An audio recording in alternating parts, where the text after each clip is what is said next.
I think we'll start. I'd like to welcome everybody to the Town of Oliver regular meeting of council held on February 11th at 7 p.m.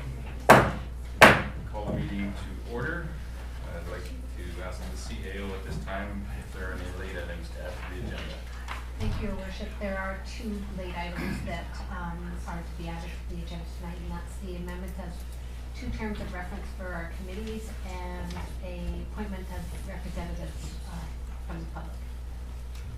Okay. Well, we'll move into adoption of the agenda. And the proposed motion is that the agenda be adopted as revised, as noted by the CEO. Councilor Schwarzenberger, Councilor Grace, discussion. Seeing none, I'll call a question. Those in favor? Opposed? Motion carries. Adoption of prior minutes. Proposed motion that the January 28, 2019 regular open council meeting minutes be adopted as circulated. Do you have a mover? Councilor Grace, seconded by Councilor Prince Taylor. Discussion. Seeing none, call a question. Those in favor? Opposed? Motion carries.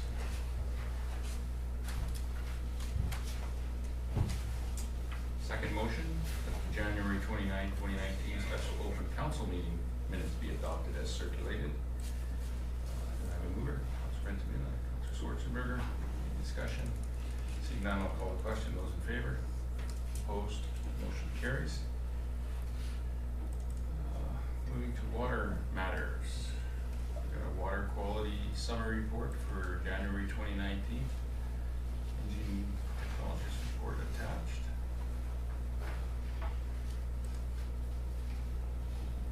Do I have Joseph Trotter?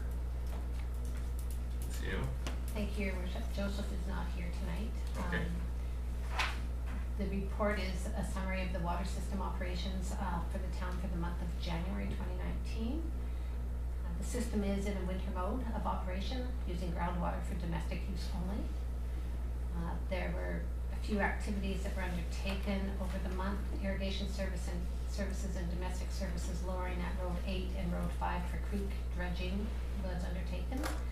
Upgrades to the Black Sage domestic pump house for soft starts, and installing a new 100 horsepower pump at Hester Creek Pump Station. In town system, there was no significant comments with respect to any work that was being undertaken. The consumption data is there for your information, and the resolution in front, the recommendation in front of council is to receive the water quality report for January 2019 for information. Councilor Michelle, you got any comments? No, I'll just move the receipt. Thank you. Council receives support for information. Any report, Councilor Michelle? Just this afternoon meeting. Okay.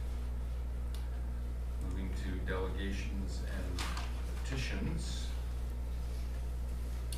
We have Gail Armstrong, Public Safety and Solicitor General from the Public Safety and Solicitor General Ministry, coming to give us a presentation talking about emerging to 5,000 police resources and detachment requirements. Up. Thank you, Your Worship. We appreciate the opportunity to come and present this information to you. I find it helpful. And hopefully we won't take up too much of your time. It's a lot of information though. So I'm Gail Armstrong, as you said, and this is my colleague, Crystal Engletter, and we're from the Ministry of Public Safety and Solicitor General Police Services Division. And our unit is responsible for oversight of the RCMP contracts for the province and municipalities in BC. We'll just start from here. So the Foundation for Policing in BC is a legislative framework that outlines a shared responsibility for policing between the federal, provincial, and municipal levels of government, starting with the Constitution Act, which sets out federal policing responsibilities, and the BC Police Act, which splits out provincial and municipal responsibilities. And while some federal responsibilities are defined under the Constitution Act, there are many areas of overlap, including things like organized crime, drug enforcement, and First Nations policing. The Police Act also outlines several responsibilities and authorities with respect to the oversight of policing and law enforcement in BC. For example, the Minister may establish the priorities, goals, and objectives for policing in BC and must ensure adequate and effective policing services are maintained. The Minister must also designate a Director of Police Services who has the legislative responsibility to superintend policing and law enforcement on behalf of the Minister. This work is carried out through the Ministry, specifically through Police Services Division, Policing and Security Branch, so that's us and staff that we work with. Police Services Division also provides central oversight of policing and law enforcement. We oversee the RCMP agreements for the province, and we establish provincial policing standards, develop policing policy and legislation, those sorts of things.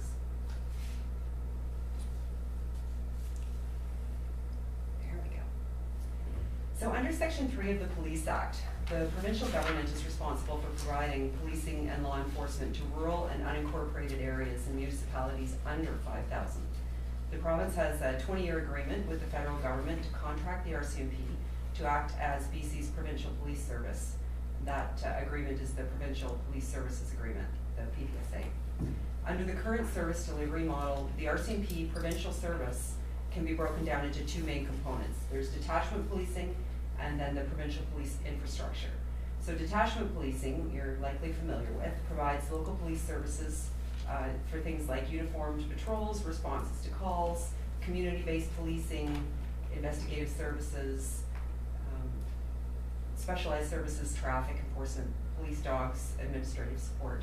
And there's also the provincial police infrastructure, which maintains capacity, highly specialized expertise, those high-level organized crime and anti-gang units, capital-intensive items such as boats and aircraft. And the provincial infrastructure provides services to the entire province, including municipal policing jurisdictions. So under the terms of the PPSA, the province shares the costs of providing and maintaining the provincial police service with the federal government, with the province paying 70% of the costs and the federal government the remaining 30%. The cost share arrangement is in recognition of the benefits that the federal government receives through contract policing arrangement. A portion of the provincial cost is recovered through the police tax.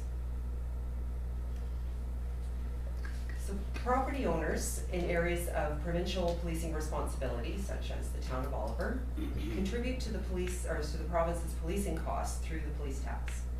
It's important to know that the police tax is only intended to cover a portion of the provincial costs for providing frontline policing services. And it does not include the costs of specialized services or the provincial police infrastructure, so those high-level things that I was referring to, guns and gangs and boats and helicopters and those sorts of things. Secondly, the amount of police tax assessed to the town's property owners is not directly linked in any way to the local Oliver RCMP detachment costs. Seems a bit strange, but it's true. For the purposes of tax amount calculations, the Minister of Public Safety and Solicitor General must estimate the costs of providing policing and law enforcement to areas subject to the tax. The calculation of the estimate is outlined in legislation. And once we calculate that estimate, the Minister of Finance then takes that amount and makes some equitizing adjustments to the estimate to account for things like traffic fine revenue sharing, grants in lieu of taxes, and the rural services tax. So these adjustments reduce the overall amount to be collected from taxpayers. The Minister of Finance also determines the actual amounts assessed to individual property owners. These calculations follow the tax base, so based on the net taxable value of landed improvements. And as a result, the amount assessed in the total police tax is actually around 30% of the estimate of the cost for frontline, uniformed, general duty, and general investigative policing. Oh, I went too far. So to illustrate the police tax in the overall context of the provincial cost of provincial policing, in 2017, the total provincial contribution to the RCMP provincial service was approximately $430 million. Of this, around $222 million is for detachment policing. The estimate we provide to the Ministry of Finance was $97.3 million. And then after all the calculations and the deductions, just over $30 million was assessed through the police tax. That's across the province.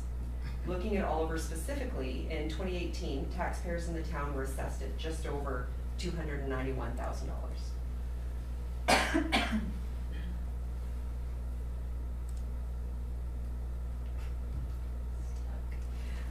Well, I don't know if I'm just not hitting it hard enough, or I don't know. there we go. I think So- we're gremlins. As you know, when a municipality reaches 5,000 population, the municipality becomes responsible for providing policing and law enforcement within its municipal boundaries.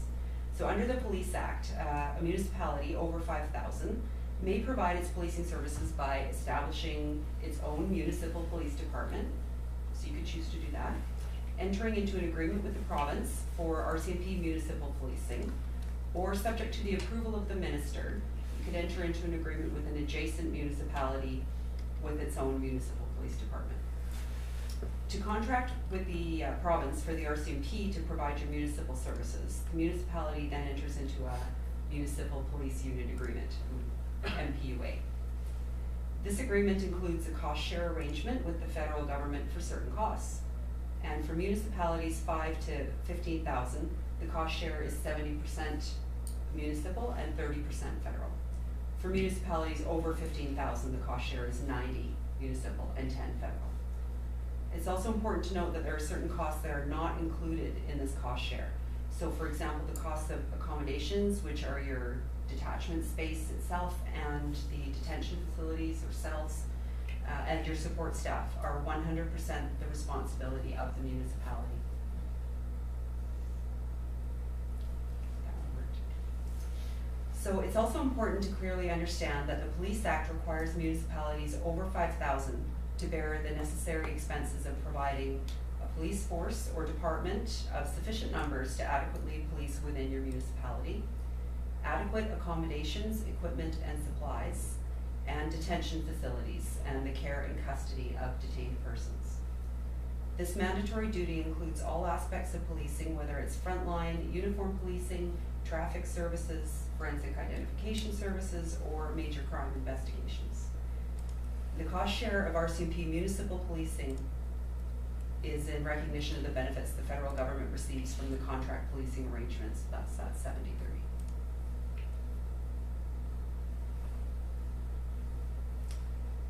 Last one worked. There we go. So the official Canada Census results are used for the purposes of determining whether a municipality crosses the 5,000 population threshold under the Act, and for contract purposes of the RCMP agreements. So the next Canada Census is conducted in 2021, the results of which are typically released in February the following year, so that would be February 2022. For any municipalities crossing the 5,000 population threshold, the transition to policing responsibility would then take effect April 1st, 2022. So as mentioned, under the Act, municipalities have the option to establish their own municipal police department, but to date, emerging municipalities have opted to enter into agreements with the Minister for the provision of RCMP municipal services for their policing responsibilities. So ministry staff undertake best efforts to analyze and anticipate which municipalities may exceed 5,000 population in the census. And we go around and do these presentations as we are for you tonight. For those identified municipalities, our staff will then prepare a policing information package. That includes information about the municipality's current police services, outlines important aspects of the RCMP agreements, identifies minimum resource levels for the municipality, and estimate costs for the provision of RCMP municipal police services. And these costs typically include anticipated accommodation and support staff costs.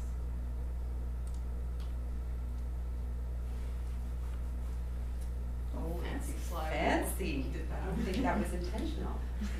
So I'm just gonna bring them all on here. I think that's it. So ministry staff, in consultation with the RCMP, will determine the minimum level of resources that a municipality will initially sign their MPUA with. And as per the Police Act, the minister must ensure adequate and effective policing and law enforcement is maintained throughout BC. So that's agreement that's come to between the ministry and the RCMP to determine what the adequate level is. That would be the minimum level. So to do this, we take the number of resources that currently provide services to the area and then proportionally divide them to the municipality and then the remaining provincial area. And this is based on several workload metrics, as well as consultation with the local RCMP to ensure that the uniqueness of the policing context is considered. It's not just a numbers exercise. Every community is different, so local perspective is necessary and needed in making those calculations. So through this work, a minimum resource level is determined based on the assumption that the current service delivery model is maintained through the integrated detachment arrangement. That is, the municipal and provincial units continue to operate in a combined manner and share resources to police the combined areas.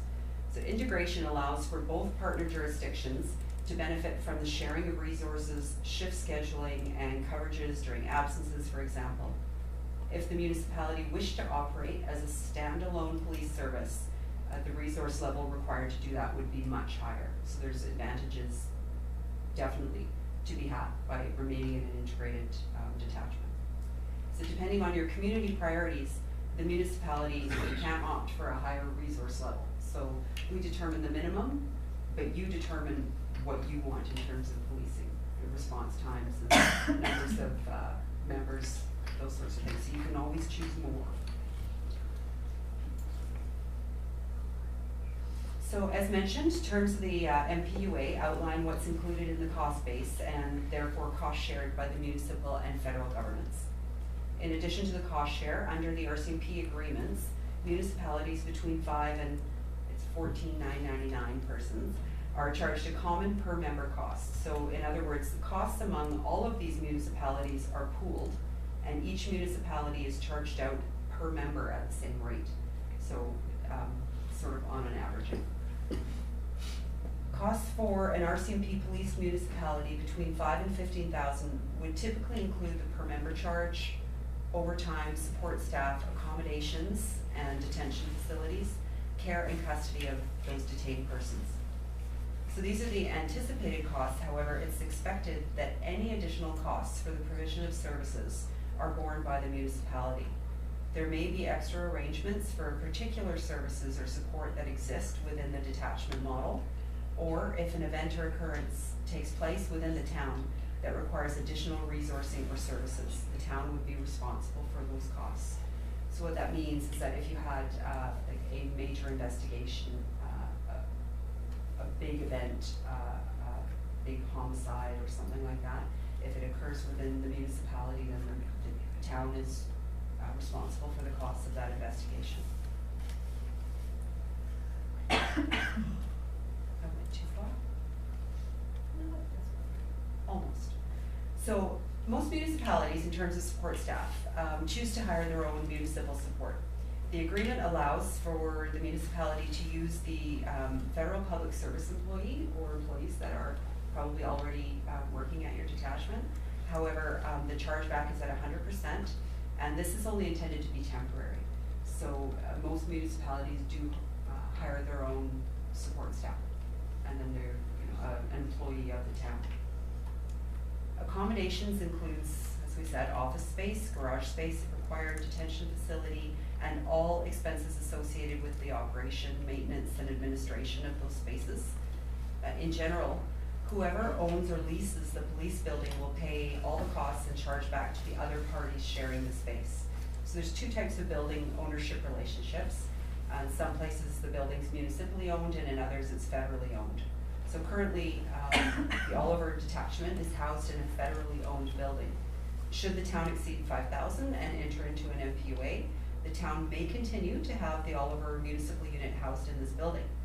For municipalities occupying space in federally owned buildings, the municipality then pays its fair share of costs based on a pro rata share of the building by the municipal unit. So these costs include utilities, payments in lieu of taxes, operating and maintenance, and rent. That's really the end of the spiel.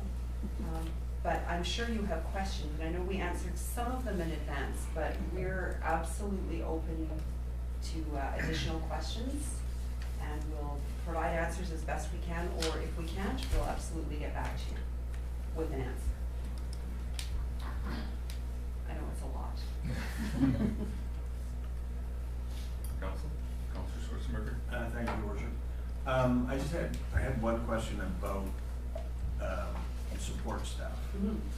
So if we currently have a detachment of 10, and in theory we would pay for 6 when we break over 5,000, 5 or whatever, 6 or 7 or whatever the number is, and the others would be there, still in the detachment to cover the surrounding area. Correct. Yeah. So do they have their own support staff? Do they use our support staff? And if they're using our support staff, is the billing split between the municipality and the province? Yeah, so we would split that out, and the provincial unit would be required to provide its own support staff as well. Okay. So if you were in a situation where you needed, say, 3 and it needed to be divided somehow, then there would be it would be split out. An So you agreement would- to split Yes, them and up. you would pay for what you're required to pay, but you wouldn't be paying to support the provincial unit. Got it. Thank you.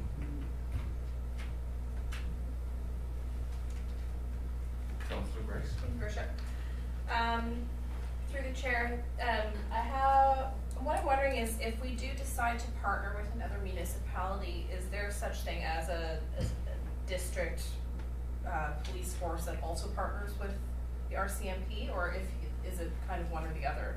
So can you have the RCMP municipal detachment that's also partnered with another municipality?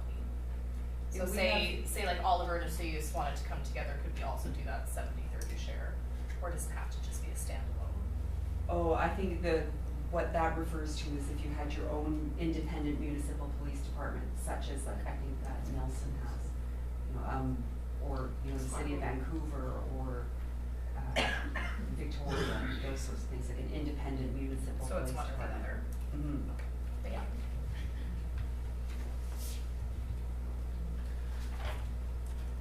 The only question I would have, and thanks for your presentation and for answering a variety of questions, but the policing information package, is there any way to get that sooner than at the 11th hour? And you're indicated in there, they're gonna do the census in 2021, the results won't be available, and we have to have our own police force in 4 months, or somebody. And it'd be nice to get started on that sooner than later, especially in Absolutely. consideration that we're right on the edge and most likely, are gonna go over. Mhm. It's a little challenging for us to do it farther in advance.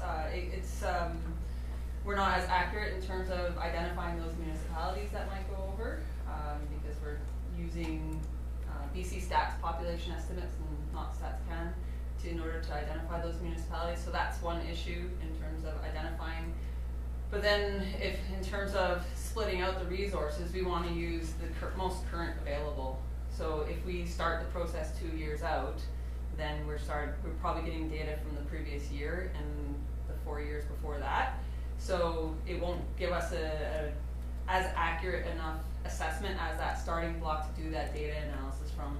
So the best predictor of what kind of number we're going to land on to start talking to the RCMP, the consultation piece,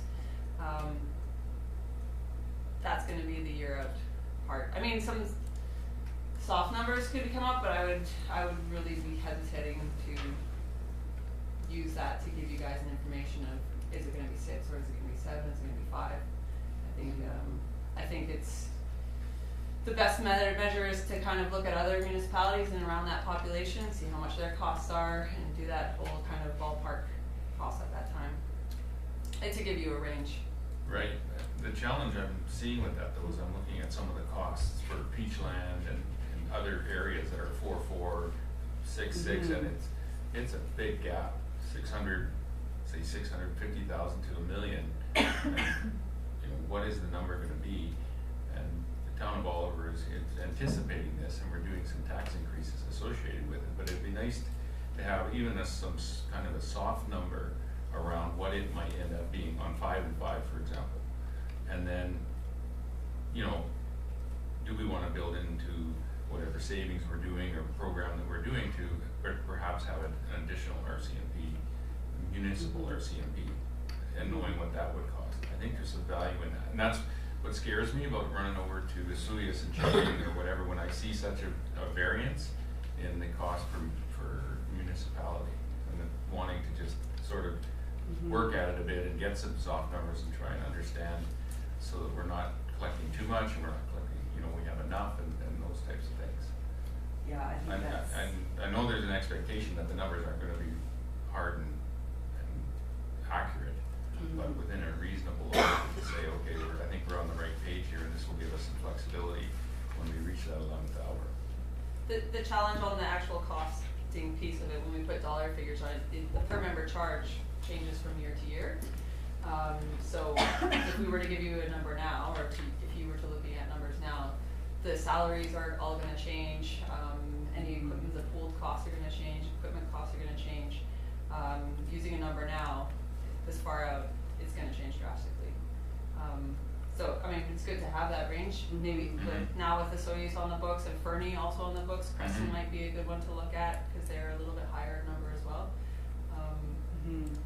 It is difficult to draw comparisons though, because that's what, as I said, every community is different and their needs are different, their demographics different. That's why we don't just calculate based on a cop to pop ratio.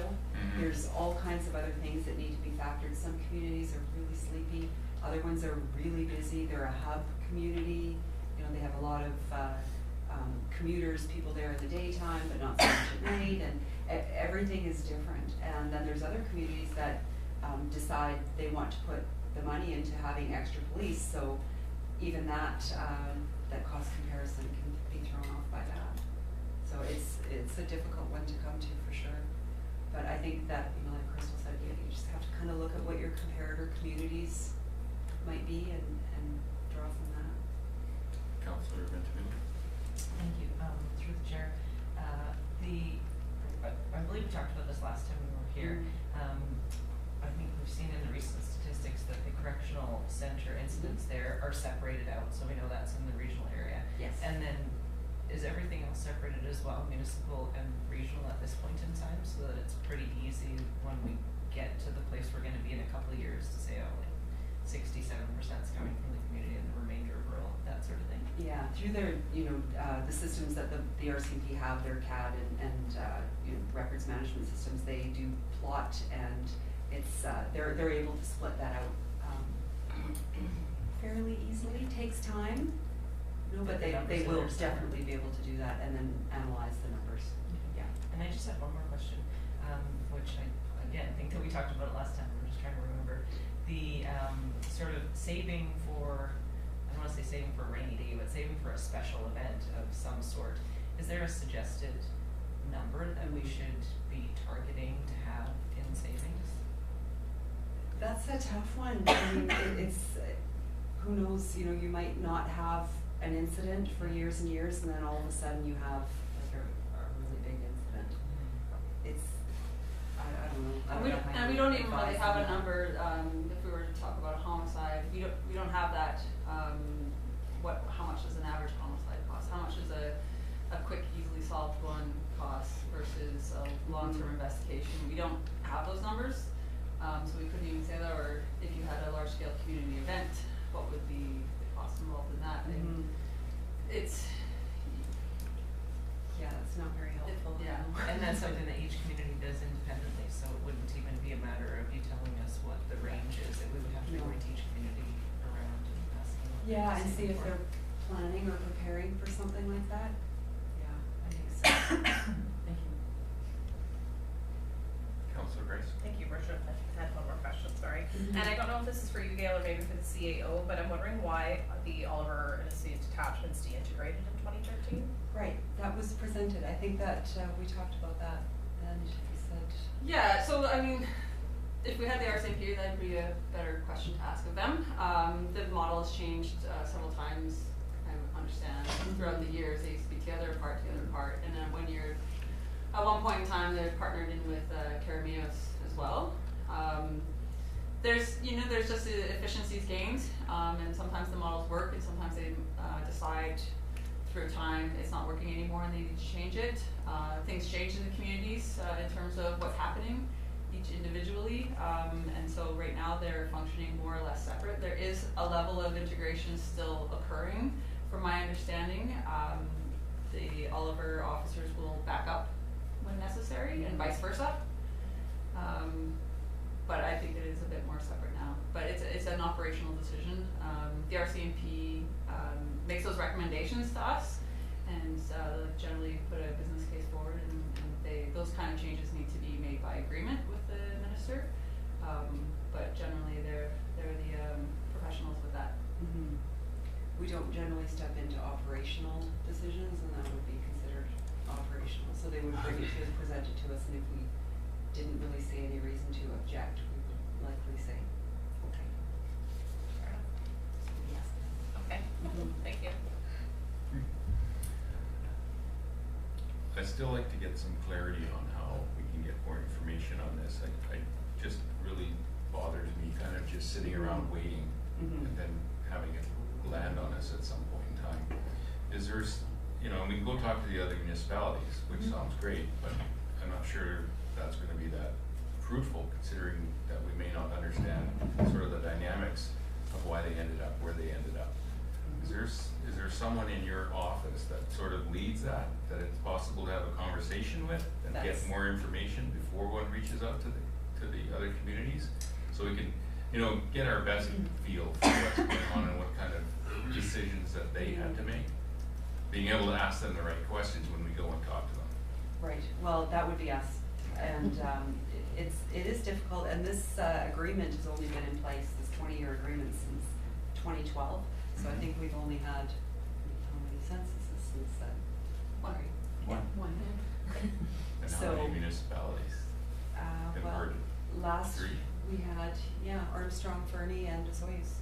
And the Soyuz Yeah. was a surprise, if I recall. Fernie.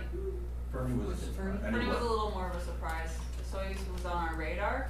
This is where it comes to, so 2 years out, I did the analysis, and they were on the radar, and then 1 year out, didn't think they were so much as close. So we had the soft reach out to them that, hey, you might go over, but we didn't build them a package during the regular process, and then we quickly put up a package, made it happen. So they were aware.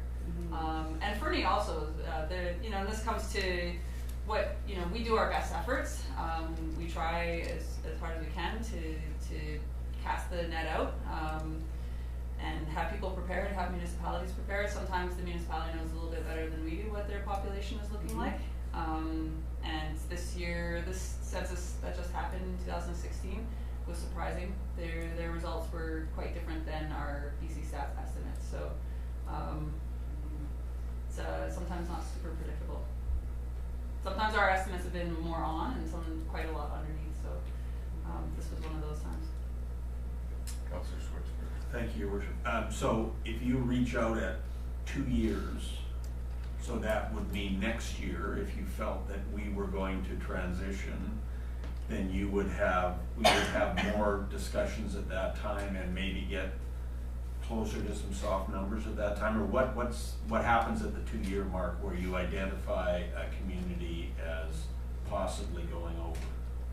That would be just at the notification stage even, so we wouldn't even be providing you estimates. I mean, I think it's pretty safe to know that you guys are close. It's time to start planning. It's gonna be a hefty bill that you're not used to. We can't give you the exact number or even a soft estimate on that at this time, because we would have to, the costs change about 4 years out now, in terms of the per member and the accommodations and all that kind of great stuff. And then there's the split of how many, what would be the minimum resource level that we would determine. Councillor Ventimiglia? So on that note then, the fact that we're having this conversation now and we had it, I don't know what it was, Last year. months ago, something like that, is that because we've reached out because we're fairly aware that we're close to, if not over 5,000 already? I would say so. I've reached out to other communities that are on our radar. Some, I think, feel that they have a solid understanding and they're already putting money away, and they said, yeah, we'll call you back when we want more information. We're, happy to go out and do this, but it doesn't answer all the questions, provides some background and information and some of the structure and understanding, but yeah, so there are other communities out there, some, seem to get it, and others, I think, we're probably going to have to chase them a little bit just to do our due diligence and make sure that they understand.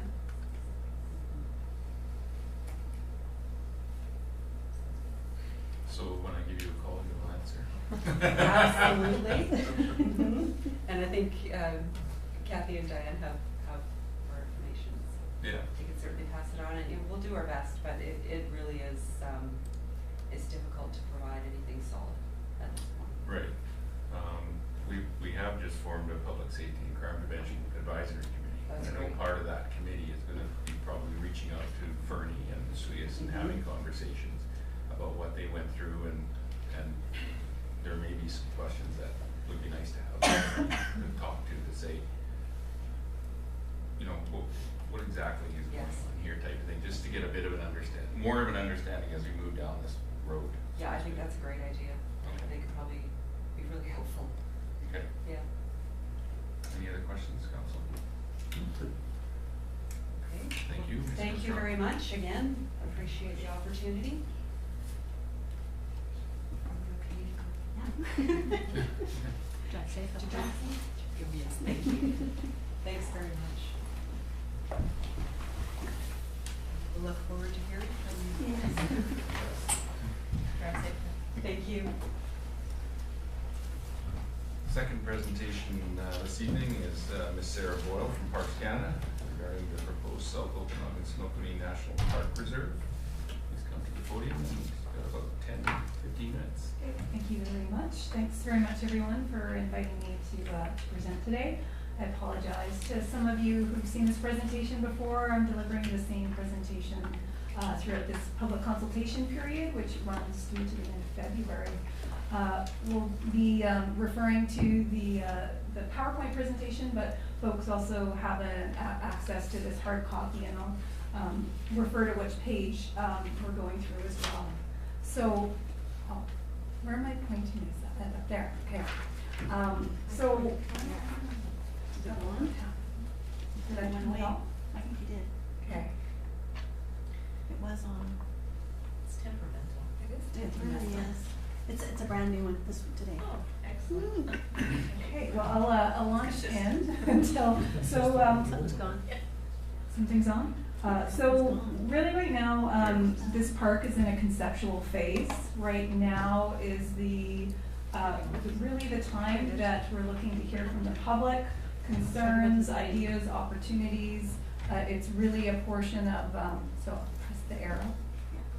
Just once? Do you want me to do Just it? once, sure, why don't you do it? Okay. So really this is an opportunity for the public to have their say. As I've mentioned before, this is still a concept. This is still an idea. There's decisions that need to be made, and a large part of the consultation results will go into supporting those decisions that are made. So whether folks are for, against, or on the fence, it's a really important time to provide feedback. And so we do have a number of consultation surveys which we are encouraging the public to use.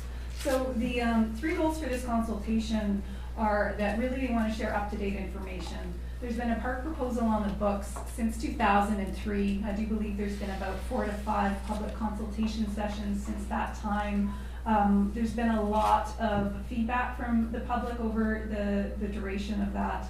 And at first in 2003, the proposal looked quite different. It was about the extent of the area was twice as big as it is right now. And we'll maybe take a look at a map. If you don't, do you mind switching to the map? Was it which one? It was, if you go to Working map boundary? 1, yeah, map 1. So in 2003, the South Okanagan area was included as well as the Snowy protected area. Feedback from the public indicated that that area was too large. We've been adjusting the proposal since that point in time. The inception of this proposal also in 2003 indicated that Parks Canada would look at phasing out grazing. Part of the feedback we got from the public and from the province was that was not acceptable. So as we move on to the presentation, you'll hear how crucial and critical it is to maintain grazing on this landscape. So, and we'll go over this again in terms of the map. So this, in your packages on page 11, I do believe, is a hard copy version of this map. And this is what we call the proposed working boundary.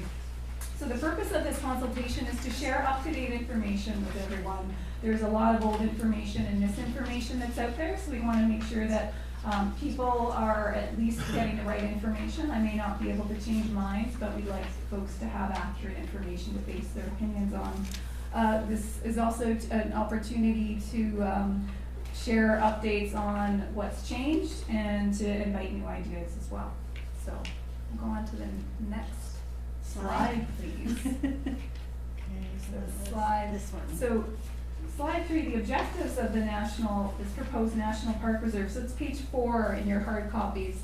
Really, this area that you live in is incredibly special. It's one of the most rare and endangered ecosystems of its type in Canada. It's an amazing hub of biodiversity, and really the preliminary reason for the proposal of this National Park Reserve is for ecological reasons. Your semi-arid shrub steppe ecosystem is one of the rarest in Canada, and there's not a lot of it, so really looking to protect that in the long term. Parks Canada, this National Park Reserve, also looks to maintain ecological integrity of wildlife habitat and plant species. We know this area isn't pristine and understand that there'll be quite a bit of restoration required as well, but it also looks at protecting existing watersheds. And then the third objective is Parks Canada does have a dual mandate, and that is protection of environmental system, but also providing opportunities for the public, for locals to maintain access to their lands, but as well for the public to learn about both the cultural history as well as the ecology of an area, and to preserve areas for present and future generations. Next slide, please. So really what I'd like to do in the next, I guess, 8 minutes is go over some key aspects of land management. So one of the questions, and these are all based on questions that we've been receiving over the years recently. So governance of the National Park Reserve, we're asked what's the difference between a national park and a national park reserve. A national park reserve allows for the traditional practice of and recognition of Aboriginal rights and title. What that doesn't mean is that it becomes an Aboriginal park or a territorial park. The proposed National Park Reserve would be cooperatively managed with local First Nations, but however, they still remain places for locals to use and a place for all Canadians. And so really, if we look at other national parks that have been recently created that are cooperatively managed, the way the locals use the land, they still continue to have access to the lands as they once did. The second component that we're really looking at is what a working boundary means in private lands. So the map that you saw had 3 different color partitions. Would you mind going back to that map? Oh, sorry, Dan. It has 3 different colors. So there's an orange, a light gray, and a green color. Really, the area of focus within that dotted line is the provincial crown lands, which are denoted by gray, and the provincial protected areas, which are denoted by green. The kind of red orangey color indicate private lands, and those private lands would not be under the jurisdiction of a National Park Reserve. The regional district or municipality or provincial statute that is currently governing those lands would remain as the administrator. So parks, the National Park Reserve would not include any of those private lands. We could have tried to draw a line that excluded and went around all of those orange areas, but as you can see, that would be really messy. So that's something that we really want to make clear. So the title of private lands will remain under the current ownership of who has it. And private lands, the only way that private lands would be considered as a part of the National Park Reserve at some point in the future is on a willing seller, willing buyer basis. So maybe we can go to the next slide. So willing seller, willing buyer, we have heard concerns that parks would expropriate lands, and that is certainly not the case. Actually, according to our Canada National Parks Act, as of early 2000, the Government of Canada cannot expropriate private property in order to enlarge or establish a National Park Reserve. Private lands would only be purchased on a willing seller, willing buyer basis, and that would be based on independent property appraisals. If a private property owner wanted to sell to another buyer, they weren't interested in selling to Parks Canada, we can't force them to sell to us, so that's something we've also heard. We don't have first right of refusal. And conversely, if someone is looking to sell land and it doesn't meet our criteria or we have other priorities, we would also politely decline. So it goes both ways.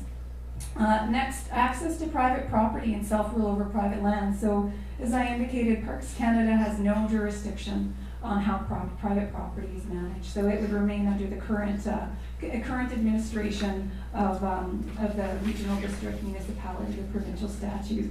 We've also heard concerns that folks, they really look to Banff or Jasper as a model for national parks, but those national parks are very old. They were created 125 years ago. And so when folks think of national parks, they think of the toll roads or having to pay access fees, and that's not the case. There won't be fences or gates along this proposed national park, and folks would not need to pay fees or toll road fees to access their property. Next slide, please. So ranching and grazing, as I indicated before, when we were invited to come back to the table by the province of British Columbia and the Silks Okanagan Nation, we were told that long-term relationships with ranchers are critical to the long-term success of this national park reserve. So although commercial livestock grazing isn't typically an allowable activity in a national park, we're committed to working with ranching families to provide certainty and stability. Thank you.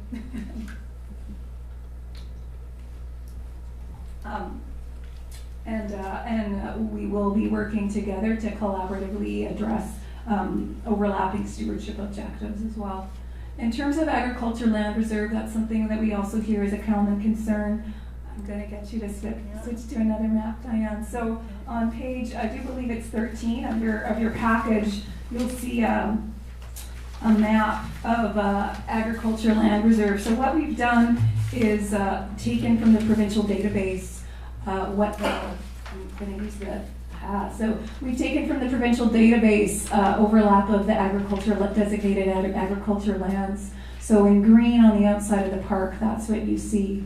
On the inside of the park boundary, we've mapped those lands, but we've categorized them in two separate categories. So the areas in yellow denote agriculture land reserve that's privately owned. So about 80% of the ALR lands within the national park proposal are privately owned. Down here, you see these little pockets of green that denotes agriculture land reserve land that is held under provincial crown. And in this case, that is currently the provincial protected area of the South Okanagan Grasslands National Park. And the extent of agriculture activity on that land is grazing. So next on the slide is the environment, ecology, and species at risk. So I explained a bit at the beginning that the shrub steppe ecosystem found in the interior of British Columbia is recognized as one of the country's most endangered natural systems. Yes, thank you. And really we're looking to protect and represent this rare and endangered ecosystem in the national park, and protecting this area would support potentially the recovery of 30 federally listed species at risk. I believe there's 60 provincially listed species at risk. And it would also protect habitat for a substantial number of other species, and as I mentioned before, does add some watershed protection as well. The next slide is fire management. So Parks Canada recognizes that this is a hotbed for fire activity. There is very frequent fire intervals, very severe fire intervals, and there's a lot of infrastructure and agriculture and towns and people that need to be protected. So we recognize a collaborative approach is required, and that we're going to need to work with the provincial fire agencies, volunteer fire departments, municipal fire departments, and as well as traditional burning practitioners. So what we're looking to bring to the table is over 125 years of fire management and 30 years of prescribed burn experience. And I will put in a plug. I usually don't have a fire management officer with me, but I do today. So if there's think of some good fire questions, because we've got a person here who's very well placed to answer them. Next slide, please. So visitation and law enforcement. If you look at page 8 of your package, we have updated a number of the statistics that help to inform what projected visitation is.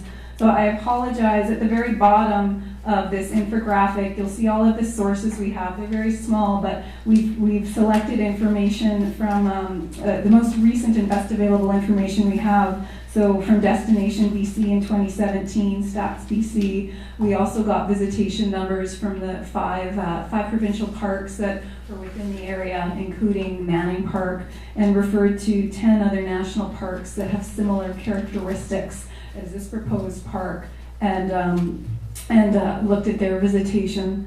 From that we pulled information. So we know that the current visitation between the North Okanagan, Central, and would you actually mind flipping to the different graphic? Sorry, I bet you wish you didn't volunteer for this. Yeah, I was wondering. So we know that the current visitation to the north, the central, and the south Okanagan, so kind of north, central, south, is 8.4 million annually. So that's reported by BC Destination Stats. It was very difficult to find any stats specifically for the Okanagan-Similkameen. So we were able to, from that 8.4 million, go look at room revenues by tourism region and determine that on the current visitation to the South Okanagan-Similkameen is 375,000. So that's approximately what your current visitation is on an annual basis. So from that, from the information, so this is kind of what current visitation is in the area. From the information from other visitation and parks, we've projected that years 1 through 5 of whenever this park, if it does get established, there'd be between 73,000 to 77,000 visitors. Breaking that down further, 56% of those, for about 41,000, would be local residents. So current use as it's currently happening. So the majority would be people who are within 80 kilometers of the proposed national park boundary.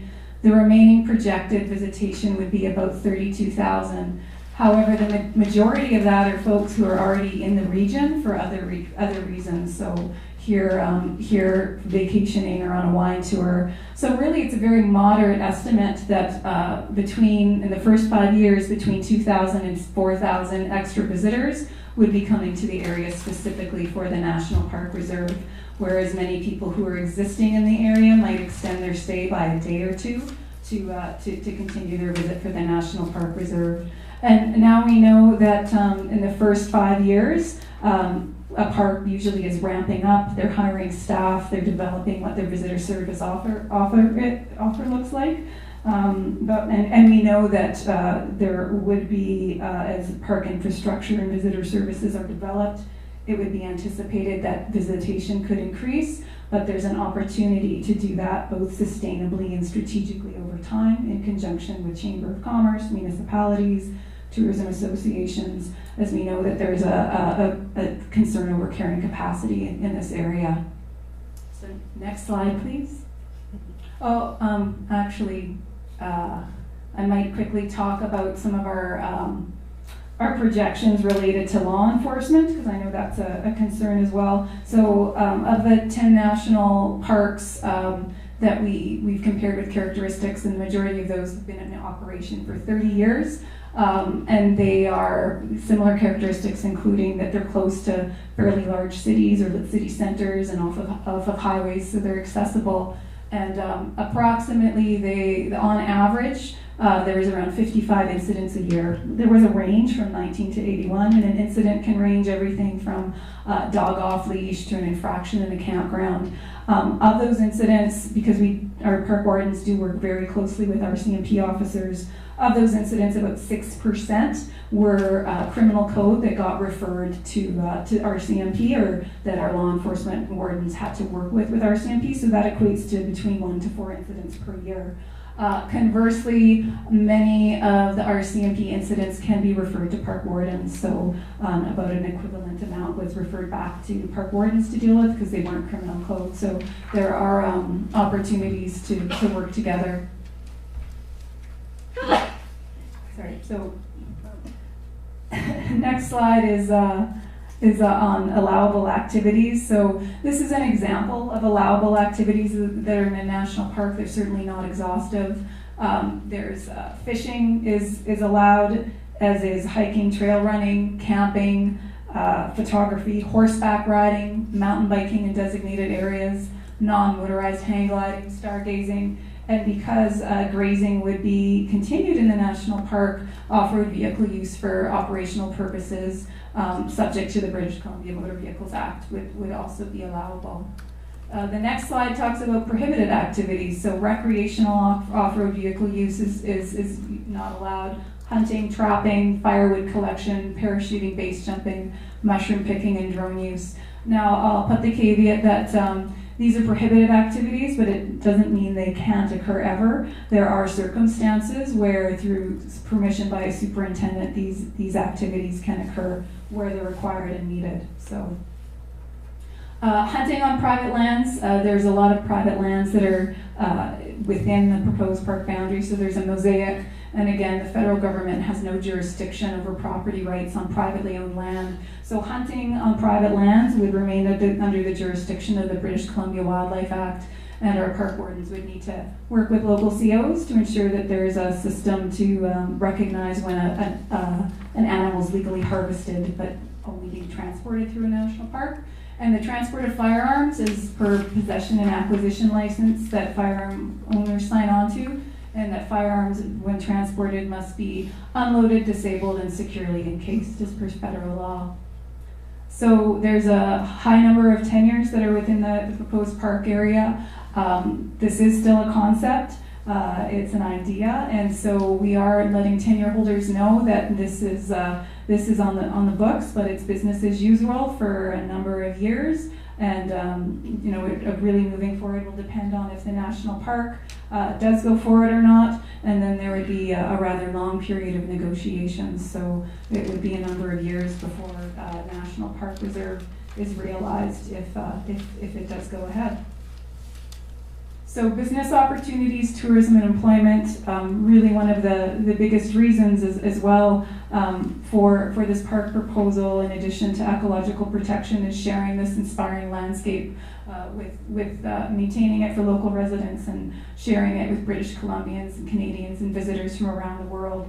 As I mentioned, there are strategic and sustainable economic solutions moving forward so that this area doesn't become overloved, which I know is a concern from the communities, and really collaboration to promote authentic experiences that really respect the conservation, the land, the stories and the history and the culture of this area are certainly something that parks would have to move forward in terms of collaborating with your local Chamber of Commerce, historical archive societies, and the traditional practitioners of ranching and some of the historical stories of mining. And there's a really rich history here, and there's a lot to share. So that's it for me.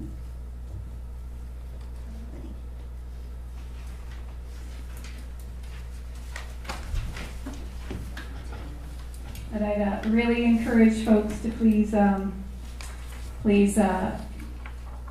out the consultation forms and provide them. Questions, council?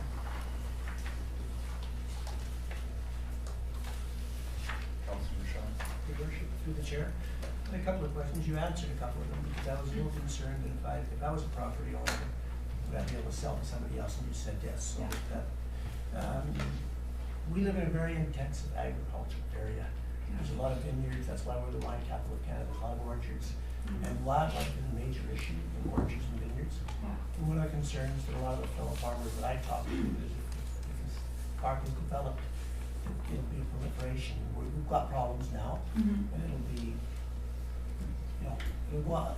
is there any thought to fencing? Yeah, no, so that's something I have actually spoken with the BC Fruit Tree Growers Association at their AGM, and yeah, we would work together strategically to work with the agriculture industry to put fencing if required.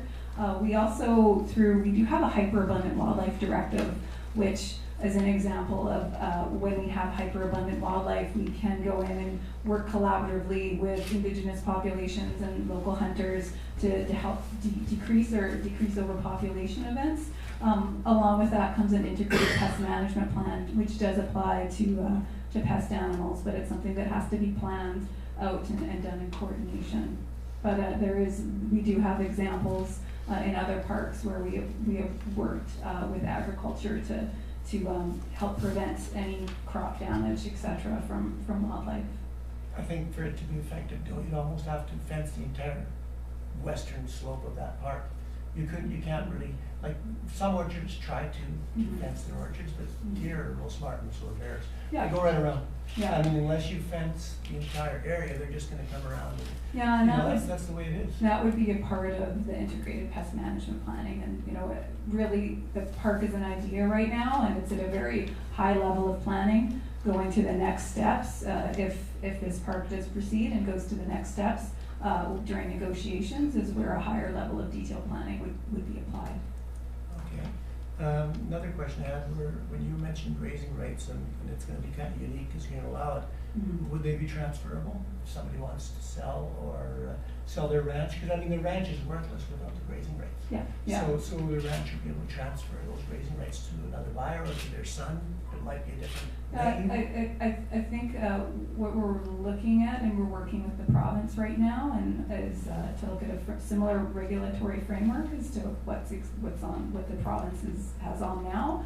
And really there would look to be an emphasis on being able to keep ranching within the family. But, you know, I don't have, we don't have the framework defined right now. We're working on that. But only within the family, not. I think it would be, I can't comment right now because we are still working through the details. You can understand the apprehension of somebody who's got a ranch, and if he can't sell it, well, Yeah. I think grazing, then it's gonna be, he's lost all his equity. Yeah. Most farmers and ranchers, we don't, you know, you don't make enough money, you actually cash out when you sell. Yeah, You know, that's our equity, is our land. yeah, You know, when we sell our orchards or whatever, because high prices, you know, that's when we can then retire. Mhm. If all of a sudden you're a rancher and you can't sell that to a third party, well, then you just lost all your equity. So I'd have a real concern if I was a rancher, I'm not, but I yeah. mean, that's. No, and we're meeting with, we're looking to get some detailed meetings in place once we've got the proposed framework hashed out, so that we can get some feedback on that. But we're committed with work, like, we have to be committed, that's part of the direction from the province as well, is to work with the grazing community on this going forward. You kind of mentioned that First Nations would be allowed to hunt in the area if it was deemed as two animals. Would they be allowed to hunt in there without that? So part of a national park reserve is that First Nations rights and title are recognized, so they would be allowed to hunt and to collect traditional medicines.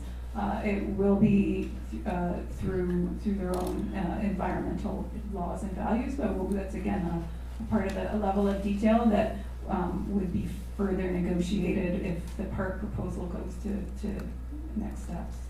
And my last question would be, have you guys thought about allowing a referendum on the park for the people? Well, I mean, right now it's an idea, it's a concept. Yeah, that's right. So we're collecting feedback, we're collecting information. I mean, really right now it's about getting information and comments from the public. It's not at a decision, yeah. Thank you. Councilor Ventimiglia? Thank you, and thank you for your presentation. I had the benefit of seeing it last week, so let it percolate for a few days and have a few questions now. So I feel like one of them was answered, but I'm gonna ask it again just in case, and has to do with local access. So landowners will have access to their land, no problem. Local, just South Okanagan citizens that are wanting to maybe go over the Fairview Costin Road or through Highway 3 to get through the park, is that concept phase, but is there any sort of restrictions? No, and likely, I mean, that's something we'll have to look at with the province, but we anticipate that primary and secondary roads would probably remain under the jurisdiction of the Ministry of Transportation. Okay, Yeah. Sorry, I jotted a few things down while you were speaking. Another question I had, just when that chart went up of restricted uses, and I was wondering, how do the restrictions that would be in place with the national park differ from looking at the map, for example, the Nature Conservancy of Canada, the Nature's Trust, or what is already provincial protected areas? So many of the provincial protected areas, those same prohibited activities apply. So the areas in green, no mushroom picking, no drone use, no hunting. A lot of the Nature Conservancy and the Nature Trust lands are a bit of a different kettle of fish. They're privately owned lands that were purchased with a lot of funds from the BC Wildlife Federation, so from hunting and angling fees. Part of the conditions of that purchase was that those lands stay accessible for hunting and fishing for the community. So that's a part of their legal framework, and so they are bound to maintain that. And those are also lands that Parks Canada would probably never be able to purchase because of those legal agreements. So we will be neighbors if everything does proceed. Sorry, then if I can just follow up, so then when we're talking about restrictions and basically a change in use, we're talking about the gray areas on the maps that Correct. we see. Yeah. Thank you. Is there any fire questions? I have some questions for you. Any fire questions? I guess the one question that keeps rolling around in my head is the local community going to be involved? You talk about detailed meetings, you're gathering information, you know, are you're gonna go back to a committee, I guess, and explain all the things that you've heard or pass those things on, and then there's gonna be some discussions about what you're gonna actually do. And I'm hopeful that the local communities will be involved in those discussions, or will we be just kind of told what the final decision is? So that's some of the constructive criticisms that we're looking for in this process, and I've heard this before. And so really what I'm hearing is that there's a strong desire for working advisory committees from the local municipalities and regional districts. And so that's something I'm encouraging people to ensure that they put on the feedback form, because those will be the types of comments that get put forward as recommendations to the steering committee and ultimately the provincial and the environment minister. So who is on the steering committee? There's representatives from the province, from the Okanagan Nation Alliance, and from Parks Canada. So those are the three two land managers and one potential land manager. Potential land manager. Yeah, Is there an that's- MLA on that steering committee? No. No. With all respect, doesn't that seem like a bit of a miss? So that's something that you'd have to talk to the province about. They selected who are the representatives on for them on the provincial side. You talk about next steps, wondering what are the next steps, and when we can, you know, after you're done and you've given your feedback to the committee, what are those, kind of timeline on those next steps? So we're gonna be collating the public consultation period ends at the end of February. We'll be collating all the feedback we have, as I indicated, I think earlier to council and yourself, your worship. We've got, I think, over 1,000 surveys that we've received to date. So we'll take the time we need to collate that information, but we understand that there's desire to make a decision on this kind of early summer in terms of if the steering committee would like to move ahead or not. Okay. Anyone else have any questions? Thank you, Ms. Boyle. Thank you.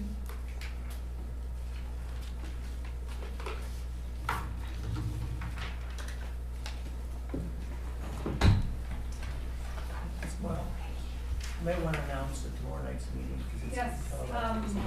So I do need to go to make a number of phone calls, because I have been alerted that the meetings, both on the 12th and the 13th, so there was some large stakeholder information sessions that were scheduled that I've been told that we need to reschedule so that senior parks level executives can come and meet with representatives of those committees. So I do need to excuse myself to make a number of calls to alert people. Thank you, Ms. Boyle. Alrighty. Moving on to bylaws, 5-year financial plan bylaw 1382. I'll refer you to the CAO. Thank you, Your Worship. This is before council to introduce the 2019-2023 5-year financial plan for the first 3 readings. Council held an open meeting to deliberate the general budget on January 29th. The detailed operating and capital budgets were discussed, and numerous adjustments were made to arrive at the final budget. The water and sewer budgets were approved in November of 2018. The fire service budget was approved by council in November, and staff have met with the rural fire department executive, and they have endorsed the 2019 fire budget. The consolidated financial plan for 2019 requires expending $13.98 million. This total is apportioned $4.7 million, 34% to general fund, $7.9 million, which is 56% to the water fund, and $1.4 million, which is 10% to the sewer fund. The municipal taxes consist of general and fire taxes. On average, about 28% of total property taxes represent municipal taxes. The remaining 72% consists of regional district, school, policing, BCAA, and MFA taxes. For the 2019 year, the average Oliver residence, based on an assessed value of approximately $348,343, 2018 average was $319,672, will see its municipal taxes increase by $48 when compared to the 2018, or $4 per month. The town of Oliver's business multiplier has been kept at the provincial class multiple set by the province to be used in setting tax rates for the regional district requisition of 2.45. Garbage and recycling rates have increased by $3. 2018 sewer user fees and parcel tax rates have been increased by 4%. The bylaw to increase these rates has already been approved. The combined annual parcel tax and user fee for a single family home will now be approximately $377, which is $14 higher than in 2018, or $1.16 per month. The town's water rate will be increasing 3%. The bylaw to increase these rates has already been approved. The recommendation before council is that council gives 3 readings to the 5-year financial plan bylaw 1382, and it be scheduled for adoption at the next available council meeting. Any questions? Call a motion. I'll move the recommendation, Your Worship. Councilor Swartzberg, second. Councilor Ventimila. Any further discussion? Seeing none, I'll call the question. Those in favor? Opposed? Motion carries. Moving to item H2, sewer user rates, amendment bylaw 1331.05. Refer to the CAO. Thank you, Your Worship. I will refer over to the corporate officer to present this report to council. Thank you, Your Worship. Sewer user rates amendment bylaw 1331.05 is before council for first, second, and third readings and adoption at the February 25th, 2019 meeting. The sewer users rate bylaw is to provide for a charge against an owner or an occupier of property for the use of the municipal sewer system. Back in 2012, council adopted their sewer user rates bylaw, and it repealed the previous bylaw 1309. This sewer user rate bylaw has been amended 4 times, and it's amending its fees and charges section. The change before council this evening is with respect to the sewer user rates are no longer on the yearly or annual tax notice. They are sent out quarterly. So the provision in the current bylaw speaks to payment July 2nd, whereby it's actually quarterly invoices now. So the amendment would just simply say that the sewer charges set out and set forth in Schedule A shall be invoiced for sewer use for each calendar quarter, and any sewer charges remained unpaid after 30 days of the due date shall be invoiced a penalty of 10% of the unpaid balance added thereon. So it's just a simple clarification of that provision on when those payments are due. So the bylaw is before council just for that amendment this evening. Any questions?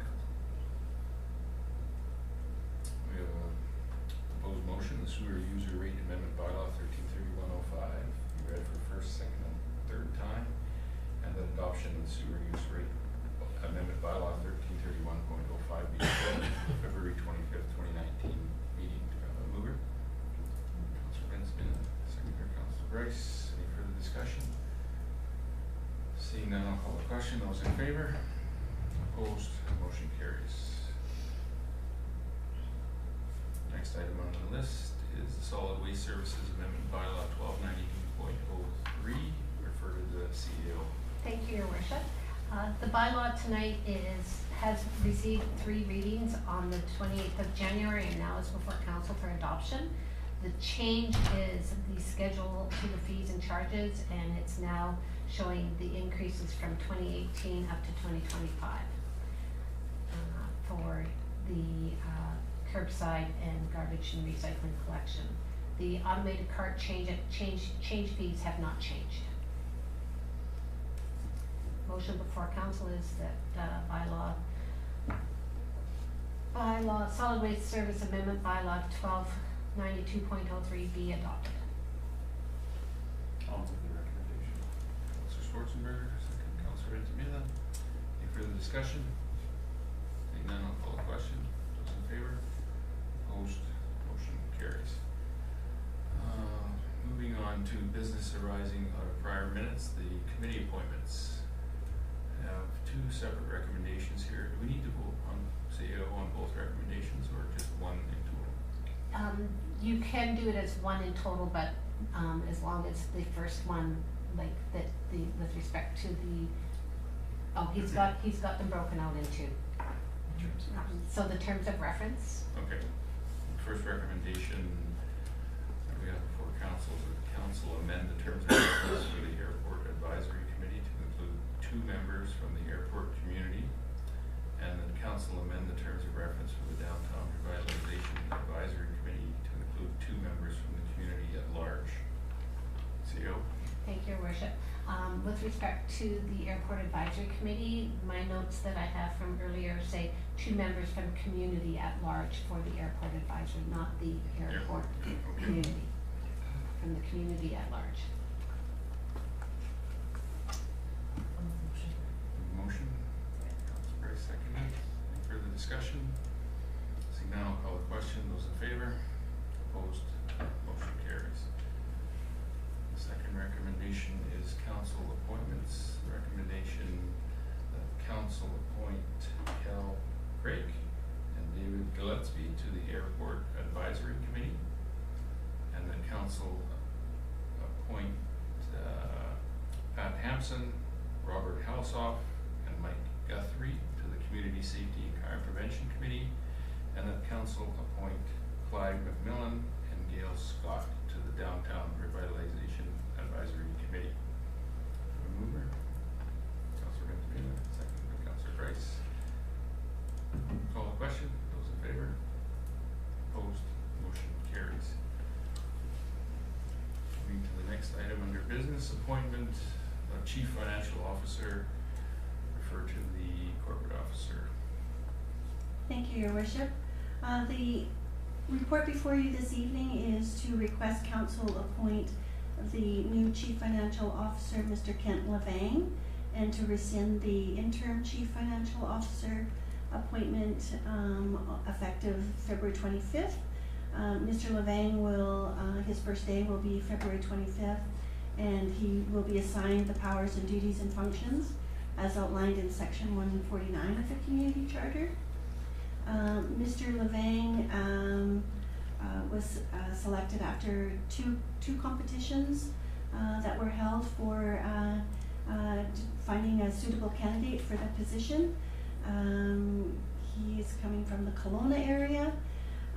Mr. Leahy, our interim Chief Financial Officer, will remain on staff with the Town of Oliver for a period of time to just provide some oversight to the finance department, as right now they're going through a number of obligatory financial matters with year end and such, so it's just to give him some guidance through that critical time.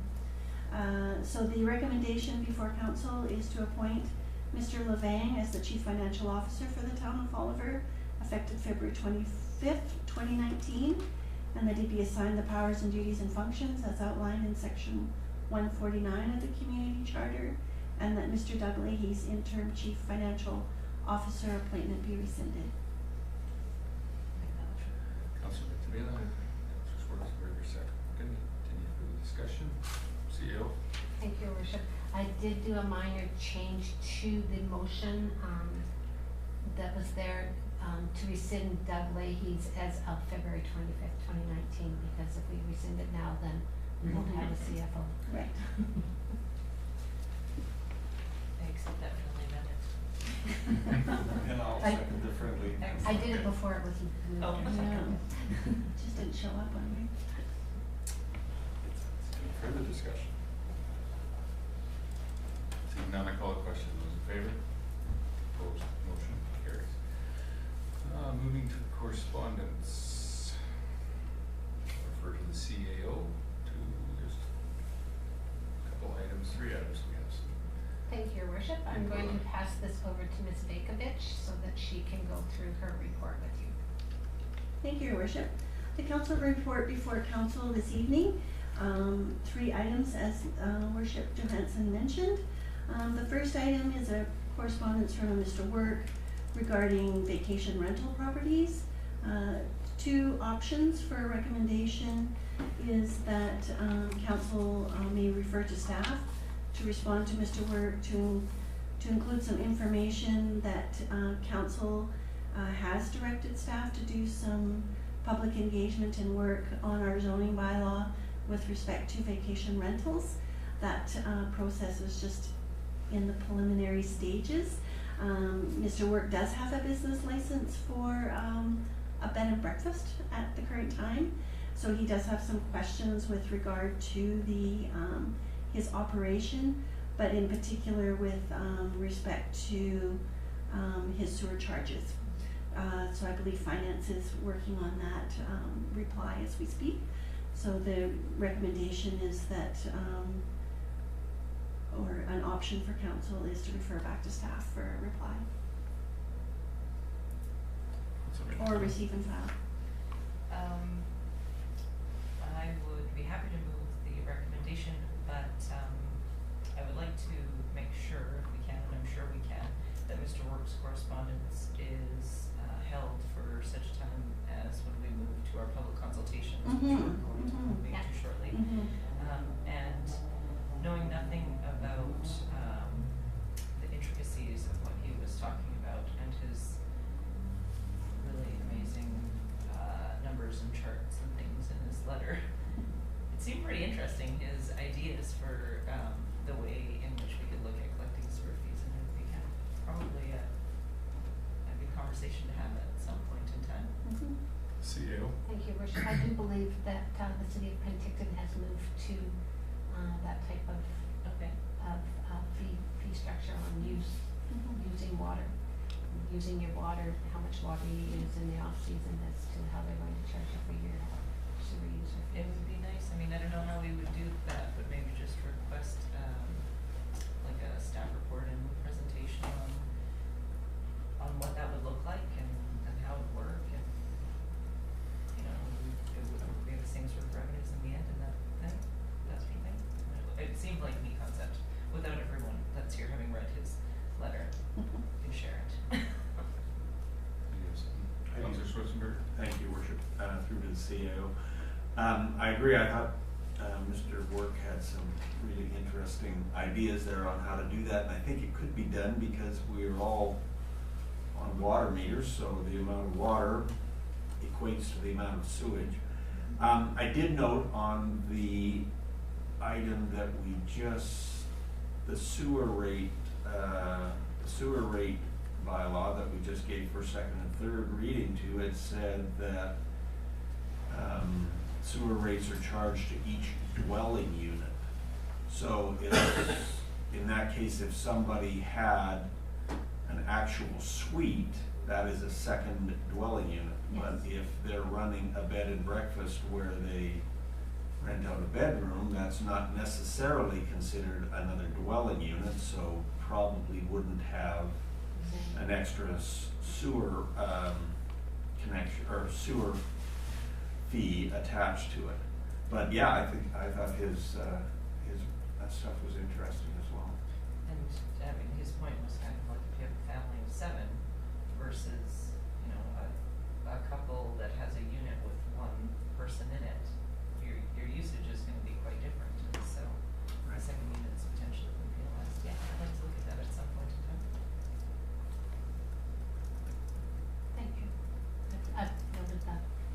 So for this, we would, if I may, your worship, we would, recommend option A. I would move option A. Second, Councillor Ventimiglia, any further discussion? Seeing none, I'll call the question. Those in favor?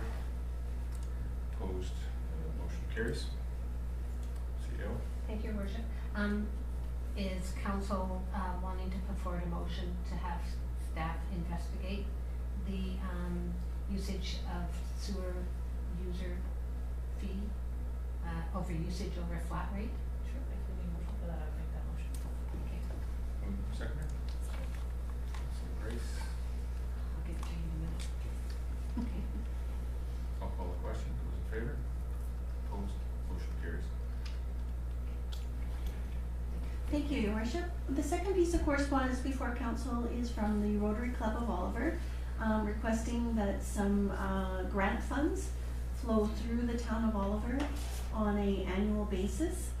It's from the Community Foundation of the South Okanagan Similk Community.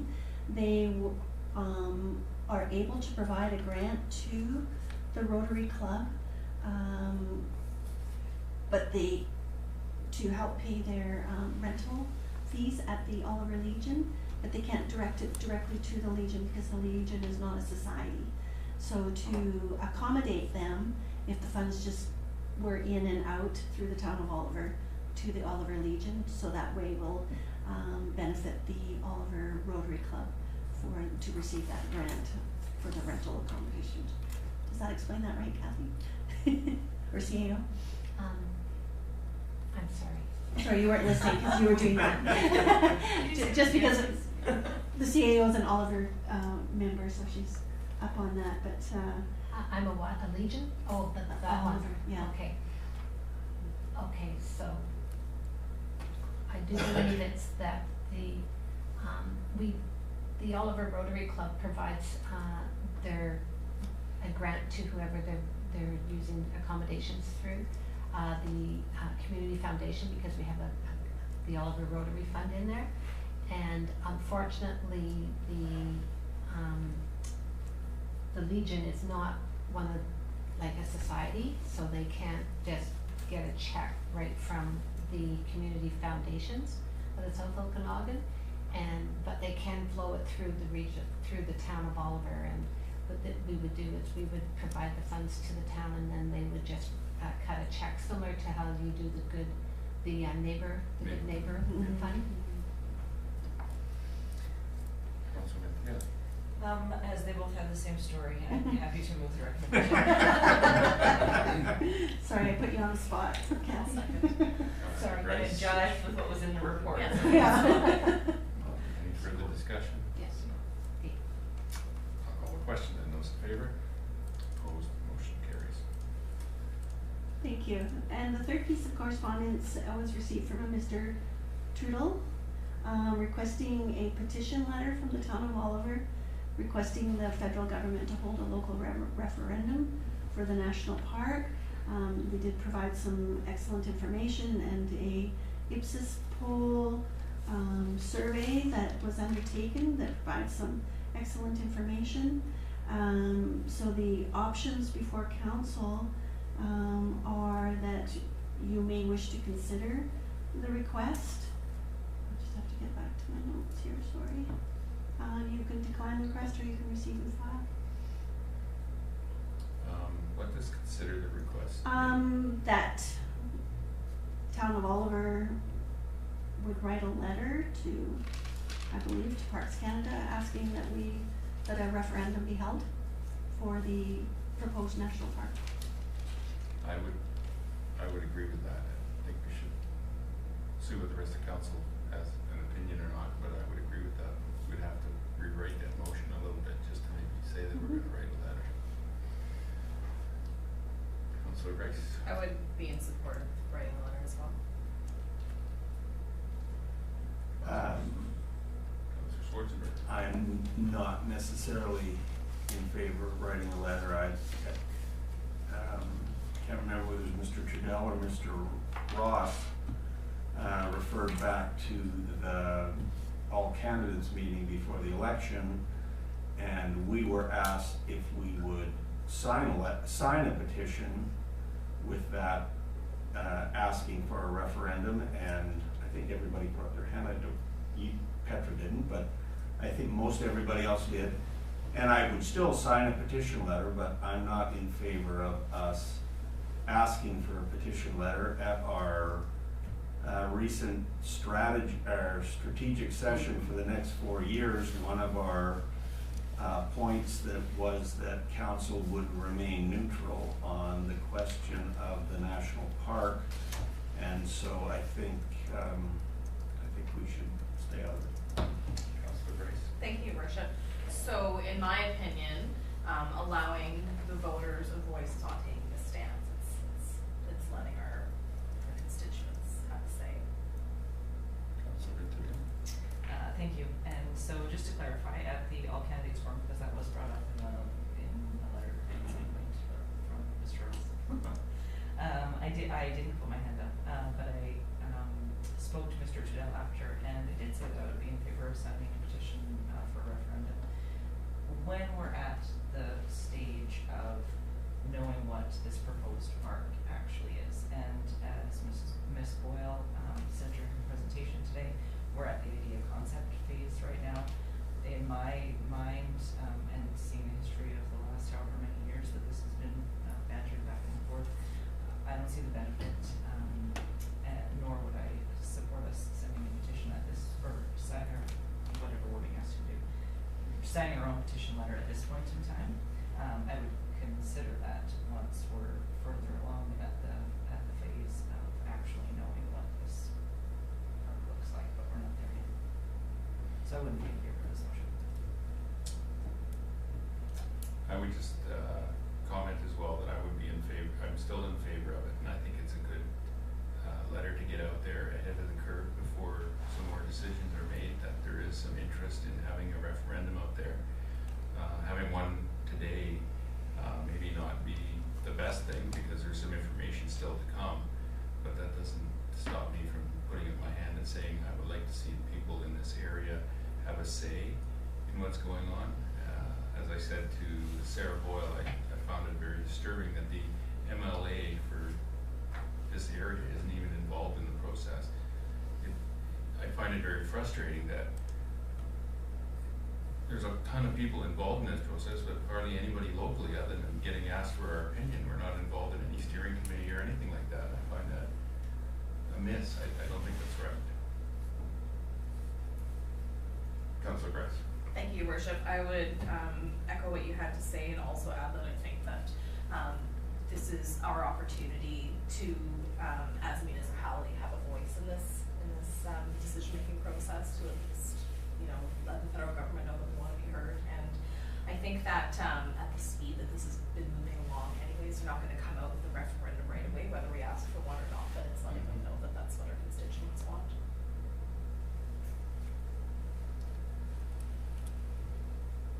Well, I guess we can at least call a vote on the motion that council. Yeah, there hasn't been a mover or a seconder with respect Okay. to.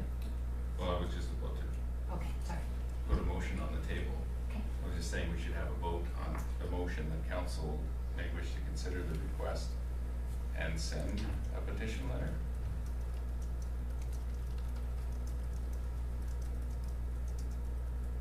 So I would ask if there's anyone that would move that. Thank you, Worship. I would second it, but I wonder if the language is strong enough in the proposed motion that we should change the word consider to directing staff to send a letter to the federal government.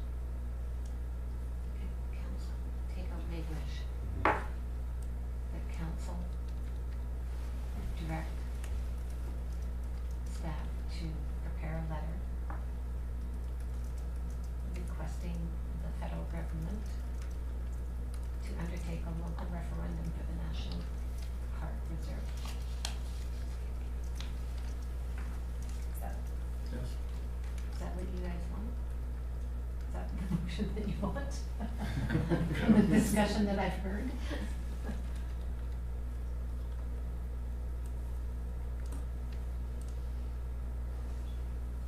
I guess it's to determine if undertake a local referendum to determine if the National Park Reserve, I have no idea. Would it, So I think it's.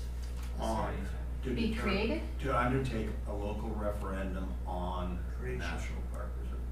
on the creation of the National Yeah, Park that's right. Reserve? Or to determine local support or, not to, sorry. I can't determine that. It's a referendum on, it's looking for support on establishing the National Park Reserve, which is what you got there. Yeah, You go out and you ask people whether they want a National Park Reserve.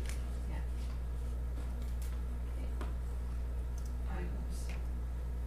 It's been moved and seconded, so we'll speak to it. Yes, discussion? So I wouldn't support that motion the way it's written. I think that captures the sentiment of the conversation. If we were to amend the motion so that it said something about this referendum, so the referendum taking place, I don't know how you would word it, but not at this concept stage, so once, I don't, what's the next phase called? So, Well, just before establishing a National Park Reserve, if you're not adding anything about timing, you're Okay. saying before you, Prior to the creation of the National prior Park to the Reserve? creation of a National Park Reserve. He's saying public input ends February 28th. You have to deal with it now, I feel. Comments from the government. I know we can. Excuse me. disagree. Yeah, I still don't know support that.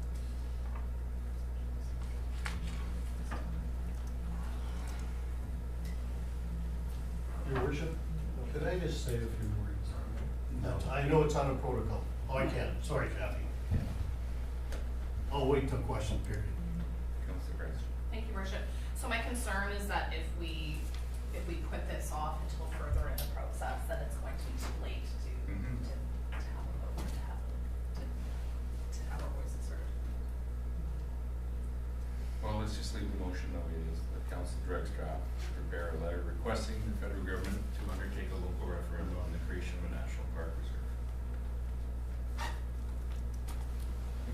I think that sums it up. I mean, we're asking them to, I'm not saying prior, we're saying you have to have a referendum at some point in time. They're either gonna support it or they're not.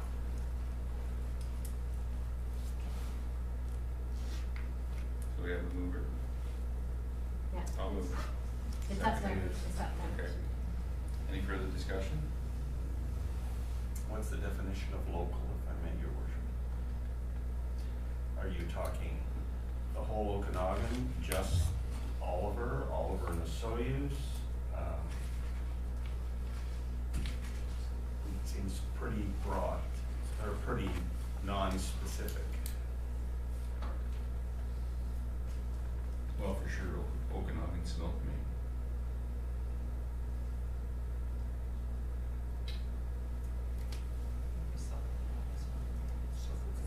So Okanagan Snoqualmie.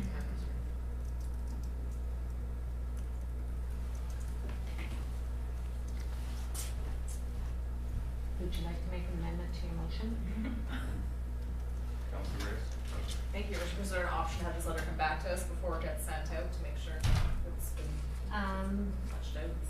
Your next meeting is the 25th, so we could provide it to you, so that, in the draft form. We can show it to the mayor. The mayor will be signing the letter. It's true. Okay.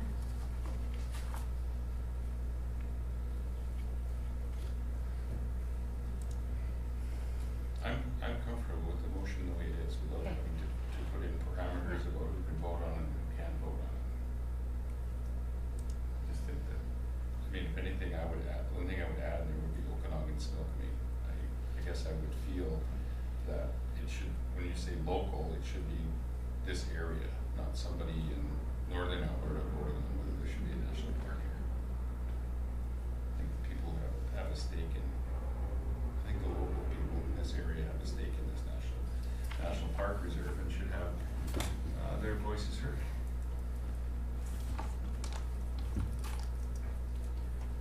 You could say so. say South Okanagan Snowmobile. Okay.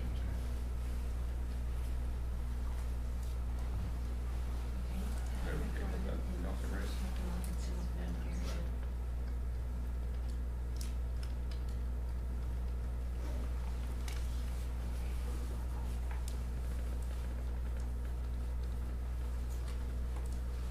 Okay.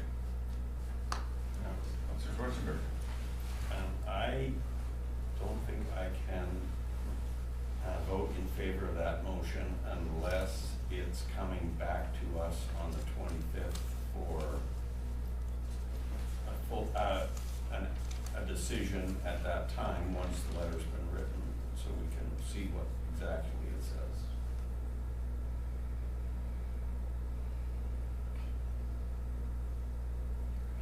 Yes, Counselor Rice? I would suggest that because the motion is directing staff to prepare the letter, not to send the letter, that's probably covered. The request's been made to have the letter come back to us already. So, would you like to add that into your motion? This is the most, I'm wordsmith struggling that isn't we're it? going to prepare a letter and then we're going to debate the content of a letter. I think the gist of it is we're going to prepare a letter requesting a referendum. I think it's a pretty simple concept. I don't know what else we would put in the letter. No, I don't think so either. So we're either going to, in favor of sending a letter or we're not We in can favor of put, we sending a can letter. put it down that at this meeting, the council pass the following resolution. Yeah. It's fine.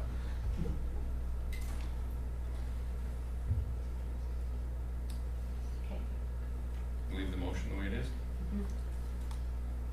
Seeing no further discussion, I'll call the question. Those in favor? Opposed? Defeated. Defeated. Opposed? Schwarzenberger and Antonella.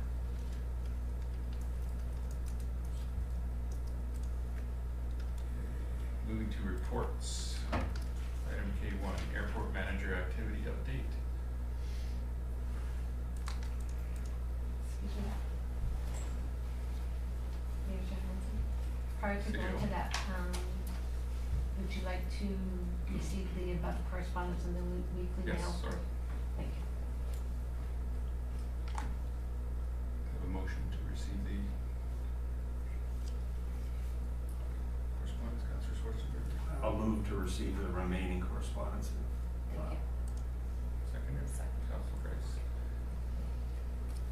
Any further discussion? Seeing none, I'll call the question. Those in favor? Opposed? Motion carries. Thank you. Thank you. Say, airport manager activity update for the month of January 2019. Mover, for the seconder, Councilor Grace. Any further discussion? Seeing none, call the question. In favor? Opposed? Motion carries. Item 2, building permit report. Councilor Benjamina. Yep. Second, Councilor Grace. Further discussion, I'll call the motion. Those in favor? Opposed? Motion carries. And the final report we have on here is the Oliver Fire Department. I have a mover to receive this report. Councilor Bryce, seconder. Councilor Benjamina. Those in favor? Opposed? Motion carries. Councilor reports, starting with Councilor Bryce. Thank you, Worship. On January 29th, I attended the open budget meeting. February 2nd, I had the opportunity to attend a play by one of our local theater groups, and would just like to say that the local arts are alive and well in Oliver, in multiple venues, lots of local and touring artists, and our own arts community as well is thriving, so that's really good to see. February 6th, I attended the Food Action Advisory Committee meeting, and today's meetings. That's it, my report. Councilor Schwarzenberger. Thank you, Worship. Tuesday, January 29th, I attended the budget meeting with the rest of council. Thursday, February 7th, I was at the Airport Advisory Committee meeting. And Friday, February 8th, I represented town council the mayor and council at the opening ceremonies for the Oliver Arena's 50th anniversary and Montreal Canadiens alumni hockey game. And it was really, really well done. Kudos to Carol Sheridan and her staff and her volunteers. They did their usual bang-up job. That's it for me, Your Worship. Thank you. Councilor Benjamin. On Tuesday, the 29th, I was at the special open budget meeting with the rest of council. On Thursday, January the 31st, Councilor Schwarzenberger and I both participated in an interview with Global Okanagan. And I had another one on Friday, February the 1st with the CBC morning show, and both of those were about the emergency department here, the issues that we've been having, the letter we received from Interior Health, and how we're following up. So it's nice to see a bit of pressure on. Received a couple of emails from some of our residents as well, and been corresponding with the ministry, and we need to continue our conversations. Wednesday, February the 6th, I was at the Food Action Advisory Committee meeting. On Thursday, the 7th, at the Regional District. And this past Saturday, this isn't really council related, I was at Valentine's dance put on by the Okanagan Portuguese Club. The reason I mention that is because they did a great job, and it was just a great display of local culture that we have in our community, dancing and drumming and food. That's my report. Thank you. My activities were this weekend, February 8th to 10th, Princeton Hockey Tournament with the Bantam Hockey Team, and I had a meeting with Eric Corneau, the Assistant Dean at OUC Penticton Campus this morning, looking to see what kind of educational certificate programs we can continue to get in this area. So, next upcoming meeting is Monday, February 25th, 2019 at 7 p.m. regular open council meeting. And acting mayor for February is Councilor Schwarzenberger. And I'll open it up to the audience for some public questions. Your Worship.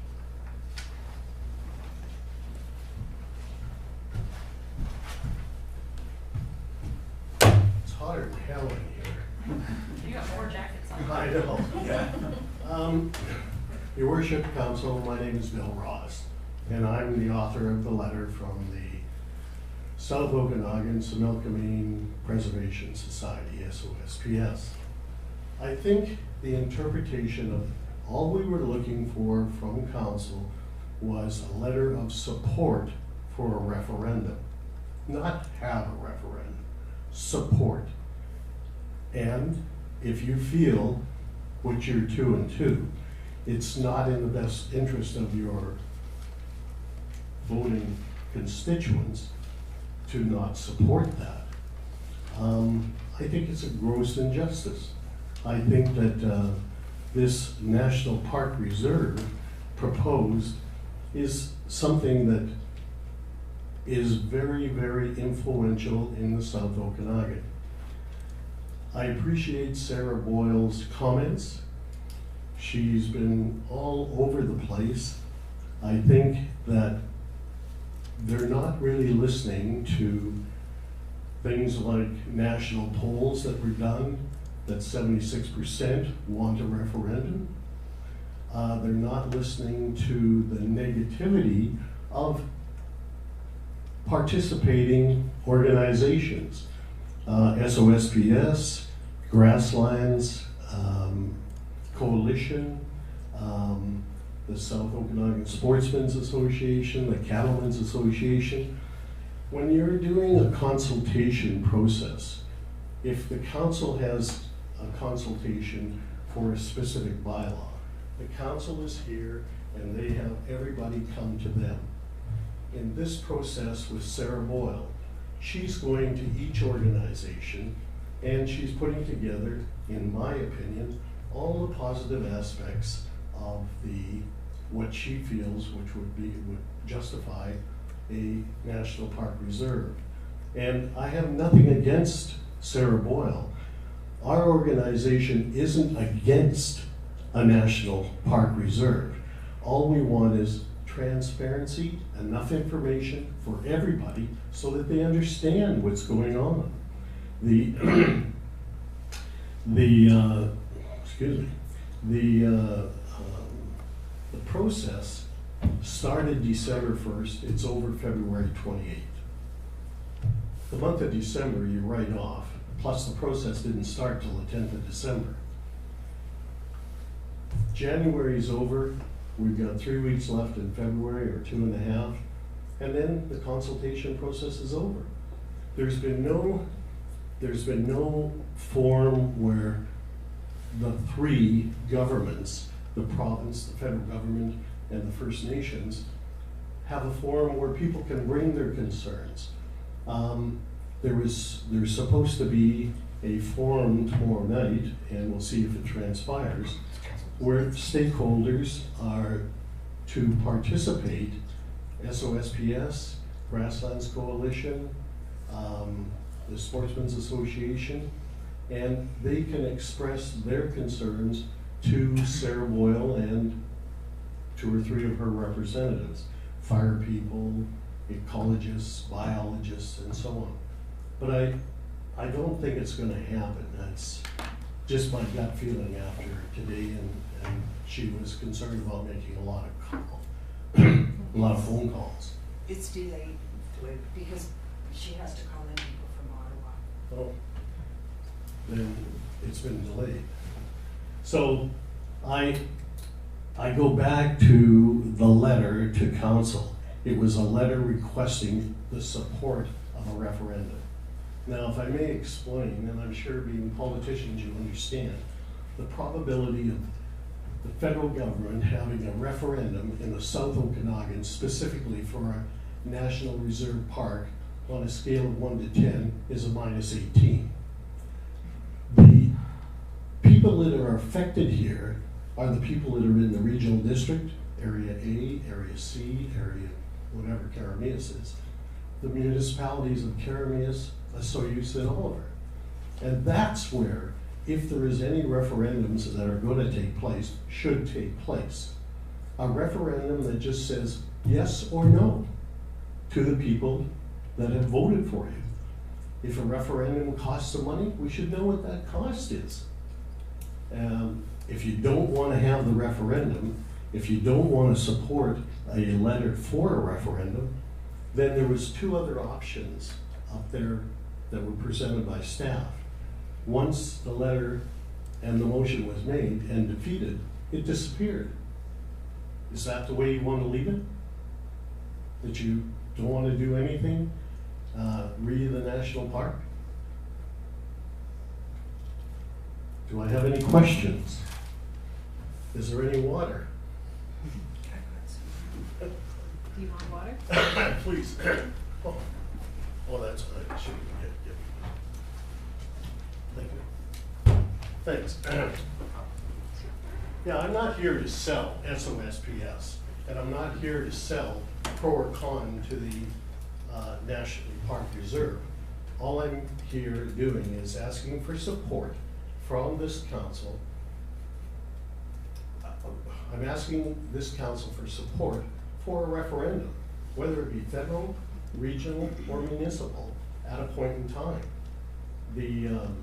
I don't think it's obligating you. If you change your mind, you're the people that run this town. I mean, if you agree to have a referendum, and then at a point in time, you don't, if the National Park Reserve goes away, there's no point in having a referendum. I don't know where this thing is gonna go. All I'm saying is there isn't enough information, and there isn't gonna be enough information by February 28th. And then they're gonna make a report, and it's gonna be the best report you ever did see. And if you'll go to the National Park Reserve, they've got a new video on their website, and I'll bet you it costs $50,000 to make. I'll tell you, we live in such a paradise. There's bighorn sheep, and there's cattle, and there's long grass, and there's orchards, and it's wonderful, according to that video. And I agree that we have all of these things. but they're a little overemphasized and they're a selling tool. The same as this brochure here. I mean, that's a $20,000 brochure. If these organizations, like SOSPS, Grasslands Coalition, Sportsmen's Association, the South Okanagan Cattlemen's Association, had a budget that the federal government has, it would be very, very interesting. But unfortunately, we're all dealing with donated money. And so, as I say, I'm not here to sell it. I just think that maybe council should reconsider the option of support for a referendum. It doesn't have to have a date on it. It doesn't have to be July 1st.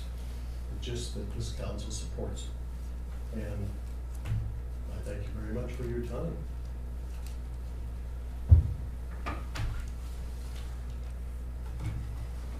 Any questions? No, thank you for your comments. I do, that's one of the things I struggle with in this whole national park is not, decide whether it should be a park or whether it shouldn't be a park, it's just transparency. That's right. And I'm struggling that there just doesn't seem to be the transparency that I think should be here. Yeah, we, as SOSPS, I mean, we converse with the Grasslands Coalition, we have the Cattlemen's Association attend our meetings, but we all get a different interpretation of what's going on. We're told what we want to hear, and I don't necessarily think that that's the way it should be. I think that we should be given all the information, pro and con. As far as an ecological area, biological area, I don't have that information. I don't even know the species that are there. But it would be interesting to know how many there are, how many are on the border of extinction, and if that's the motivation of the federal government. But I don't, and I don't think I have time to find out. The unfortunate thing is, this is not gray hair, this is sun-bleached hair, and I do work, and so do all the people that work for these, that belong to these organizations. We don't have the liberty of working 10 hours a day, 5 days a week, to sell our concerns as far as transparency. We have to do it when the time's available. I mean, for what it's worth, I start work at 8 o'clock in the morning and I'm here at 8 o'clock at night. And I did stop for dinner though. And so I wish you would reconsider. I don't think I'm asking anything out of the ordinary or exceptional. I just would like to see support from this council. Thank you very much. Thank you. Thank you. Shirley Zielinski. Couple things that came up, actually, it was wonderful to see the RCMP presentation here, and they were quite big on their costs, and they did say costs were increasing. I don't know if you're aware or not, the RCMP voted whether they were going to form a strong union December the 20th. The federal government hasn't made that information public yet.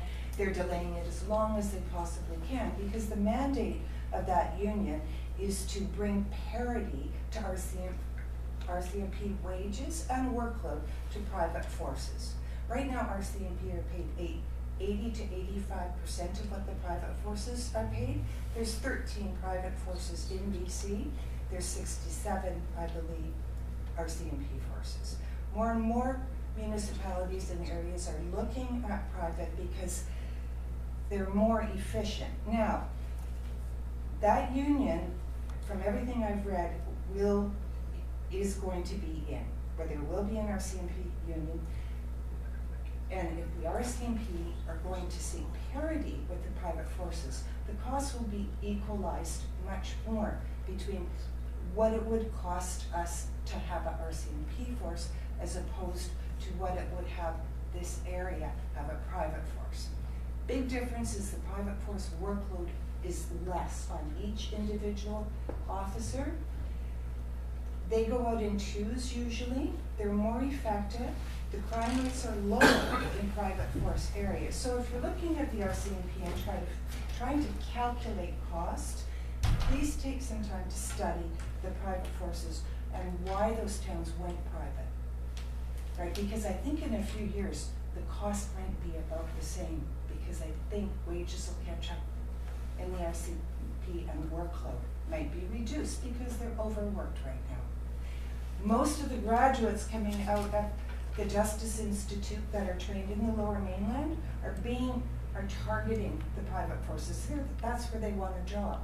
They start out $15,000 more a year, right? Their workload's not as high. They're the cream of the crop. And RCMP are transferring to private forces, and that's part of our RCMP shortage problem. So if you just sit down for a night and Google some information about why the RCMP is failing in Canada, you'll educate yourself a lot and think differently of just assuming we have to go with the RCMP, because the whole South Okanagan area has enough population, I think, to look at private forests. Just a thought. What I really want to talk about is the parks and crime. Sarah Boyle had numbers, and I have numbers from National Park. Sarah Boyle said her numbers came from 1981 on. My numbers come from National Park from 2006 to 2009 to 2016. It's a 6-year period. I will read this. I have this written. So she represents her numbers as there being 55 law enforcement incidents per year, with 1 to 4 RCMP visits needed from adjacent communities. That's us. We're paying for RCMP and we're sending them in the first few years. I don't know where she drew her numbers, because in calculations supplied by Parks Canada, I quote CBC News Kathleen Harris, July the 9th, 2017. From 2009 to 2015, there were 43,700 incidences requiring enforcement across the national park system. This averages, over that time period, 7,286 annually. Since that time period, National Park says crime has increased. I have no more current numbers than this. At least 5 parks have fewer than 250 annual visitors.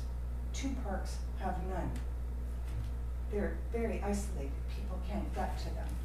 So I'm discounting from my calculations those five parks, right? They just don't have population to have crime. This calculates out to be 173 incidences reported annually per park. Everyone, Parks Canada desperately wants it because Jasper is overflowing and can't handle the people. This park will be predominantly visited by international people coming out of Vancouver on tour buses and by people from the Lower Mainland. It's only 3.5 hours. Banff's a long way further, right? So we're going to get a lot of traffic here. Anyway, I question even the numbers I've come up with, because I found another article written by, in the Globe and Mail, Krista Foss, published 2002, updated in 2019. The wardens in the national parks have been warned by Parks Canada that they will be disciplined if they go public with their concerns about being forbidden to investigate many incidences of poaching and other illegal activity.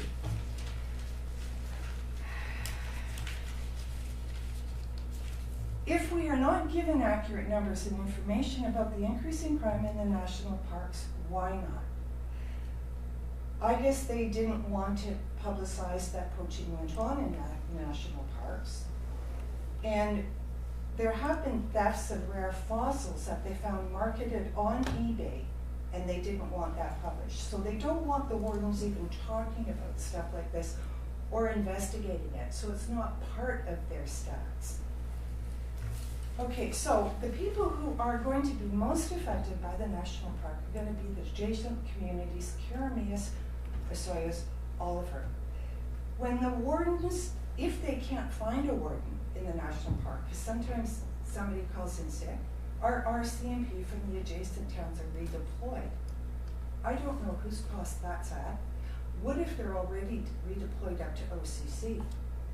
We're getting it pretty bad in this town. See, I believe that Osoyoos stands to benefit quite a bit from the national park, and so does Penticton. Because if I'm coming up from the Lower Mainland camping, after 2 days I'm gonna get bored of hiking, and I wanna go to the beach. That's Osoyoos. Or I wanna go shopping into the beach. That's Penticton. Our town will be driven through. We have an agricultural town, and that's where we're special. It makes no sense to try to think that the biggest benefit is to be made off the tourist in this town. We can be a healthy, vibrant agricultural center, which is what we've been the whole life of the town. So when you're thinking there's going to be an abundance of money coming here, I would question it. Right, because if people are coming from the Lower Mainland, they're putting groceries in their car in Karameas and they're going camping. If they leave that campsite, it might be to make a police report about their stolen canoe that they couldn't walk up because you can't when you're camping. Or their stolen bikes. It's an easy target area for criminals that are already affluent, who already have trucks and trailers, and if they don't have them, they know how to get them. And here we've got hunting, sports equipment, biking, hiking, not hunting, unless it's native out there camping, right? Canoes, kayaks, trailers, trucks left while people head off to enjoy a walk on the trail. Our guys are just waiting for this opportunity. If I was a criminal, it's out there. Okay, so there's all kinds of costs that they're not telling you about that are to be borne by the adjacent towns, right? Any increased infrastructure cost in the town, and all, like if you have to improve your access road into it, if it gets traveled more, to my understanding, that's borne by the surrounding area, either the region or the town. There are going to be accidents up there, you're going to lose your paramedics from town, which is okay, as long as you don't have a heart attack or your husband doesn't. Right? You have to think of all the uses of the services and all the costs to those services that are borne by the town. And in this case, it will be mostly, I believe, policing. Their numbers are not right. I'm pulling later numbers from their publications from the park. Yeah. Another article, this is what CBC Kathleen Harris, 2017. Scheduling is aligned to operational demand, but sometimes allows only one park warden on duty at a time. So they can't transport a prisoner. They need help. They need to call in the RCMP from the adjacent community. Okay, another one. This is Globe and Mail. Article called Fed Up Wardens Quit Troubled National Parks. While wardens are hesitant to criticize the 139 RCMP officers that had been reassigned to national park duties because there was no warden. I don't understand how the RCMP officers can be reassigned to national park duties if they can't be reassigned to help this community. They feel the Mounties are simply not trained to do natural resources enforcement, which they aren't. It's like sending an OR nurse in to deal with pediatric patients. We don't do that. And the RCMP are demoralized by their reduced role. So you have to be aware that stuff like this goes on. They should be informing us of that. They know the trouble we've had in this town. I've talked to Sarah Boyle before. Anyway, thank you very much. Thank you, Shirley. One caveat, Your Worship.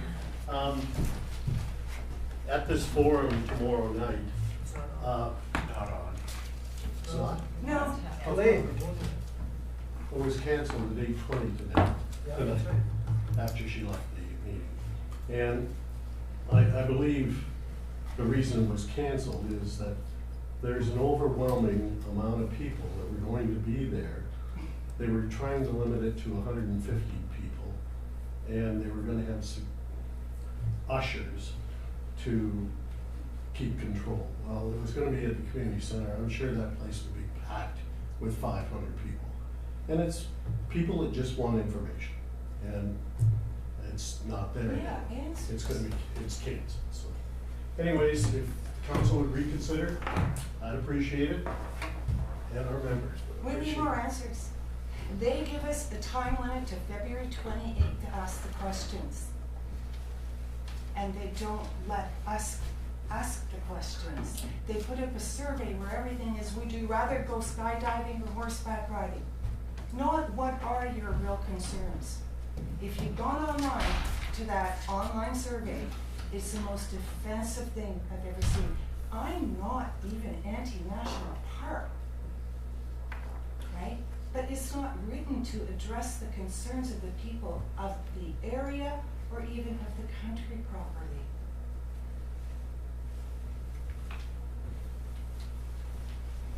Thanks, Shirley. Anybody else? Comment or?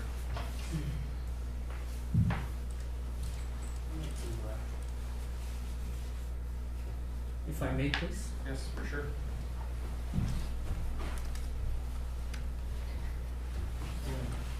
Your worship and council, I'd like to thank you very much for allowing me to talk to you.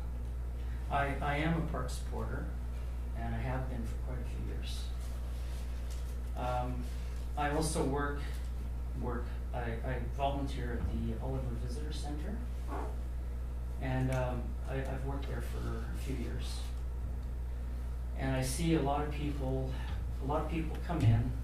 They're from out of country, and they're also from Vancouver, Victoria, and other areas. And one of the questions they always ask me is what are all these NO national park signs all over the place? Is that the North Okanagan National Park? Where is that? And I'll say, no, there are some people here who are against the national park. And they just simply do not believe that we don't have a national park in this area. Like they said, this is so beautiful here. How can you not preserve this area? That's unbelievable. And I said, well, we've been working on this national park. Like I've got about 5 years experience in, but there's other people who have been working on this park for about 15 years. And there's been surveys that have been done, and when we do presentations like at the Burrowing Owl Conservation Society or something like that, or if we go to the FOG and we have a booth there and we do a presentation, by far most of the people are very supportive of the park. And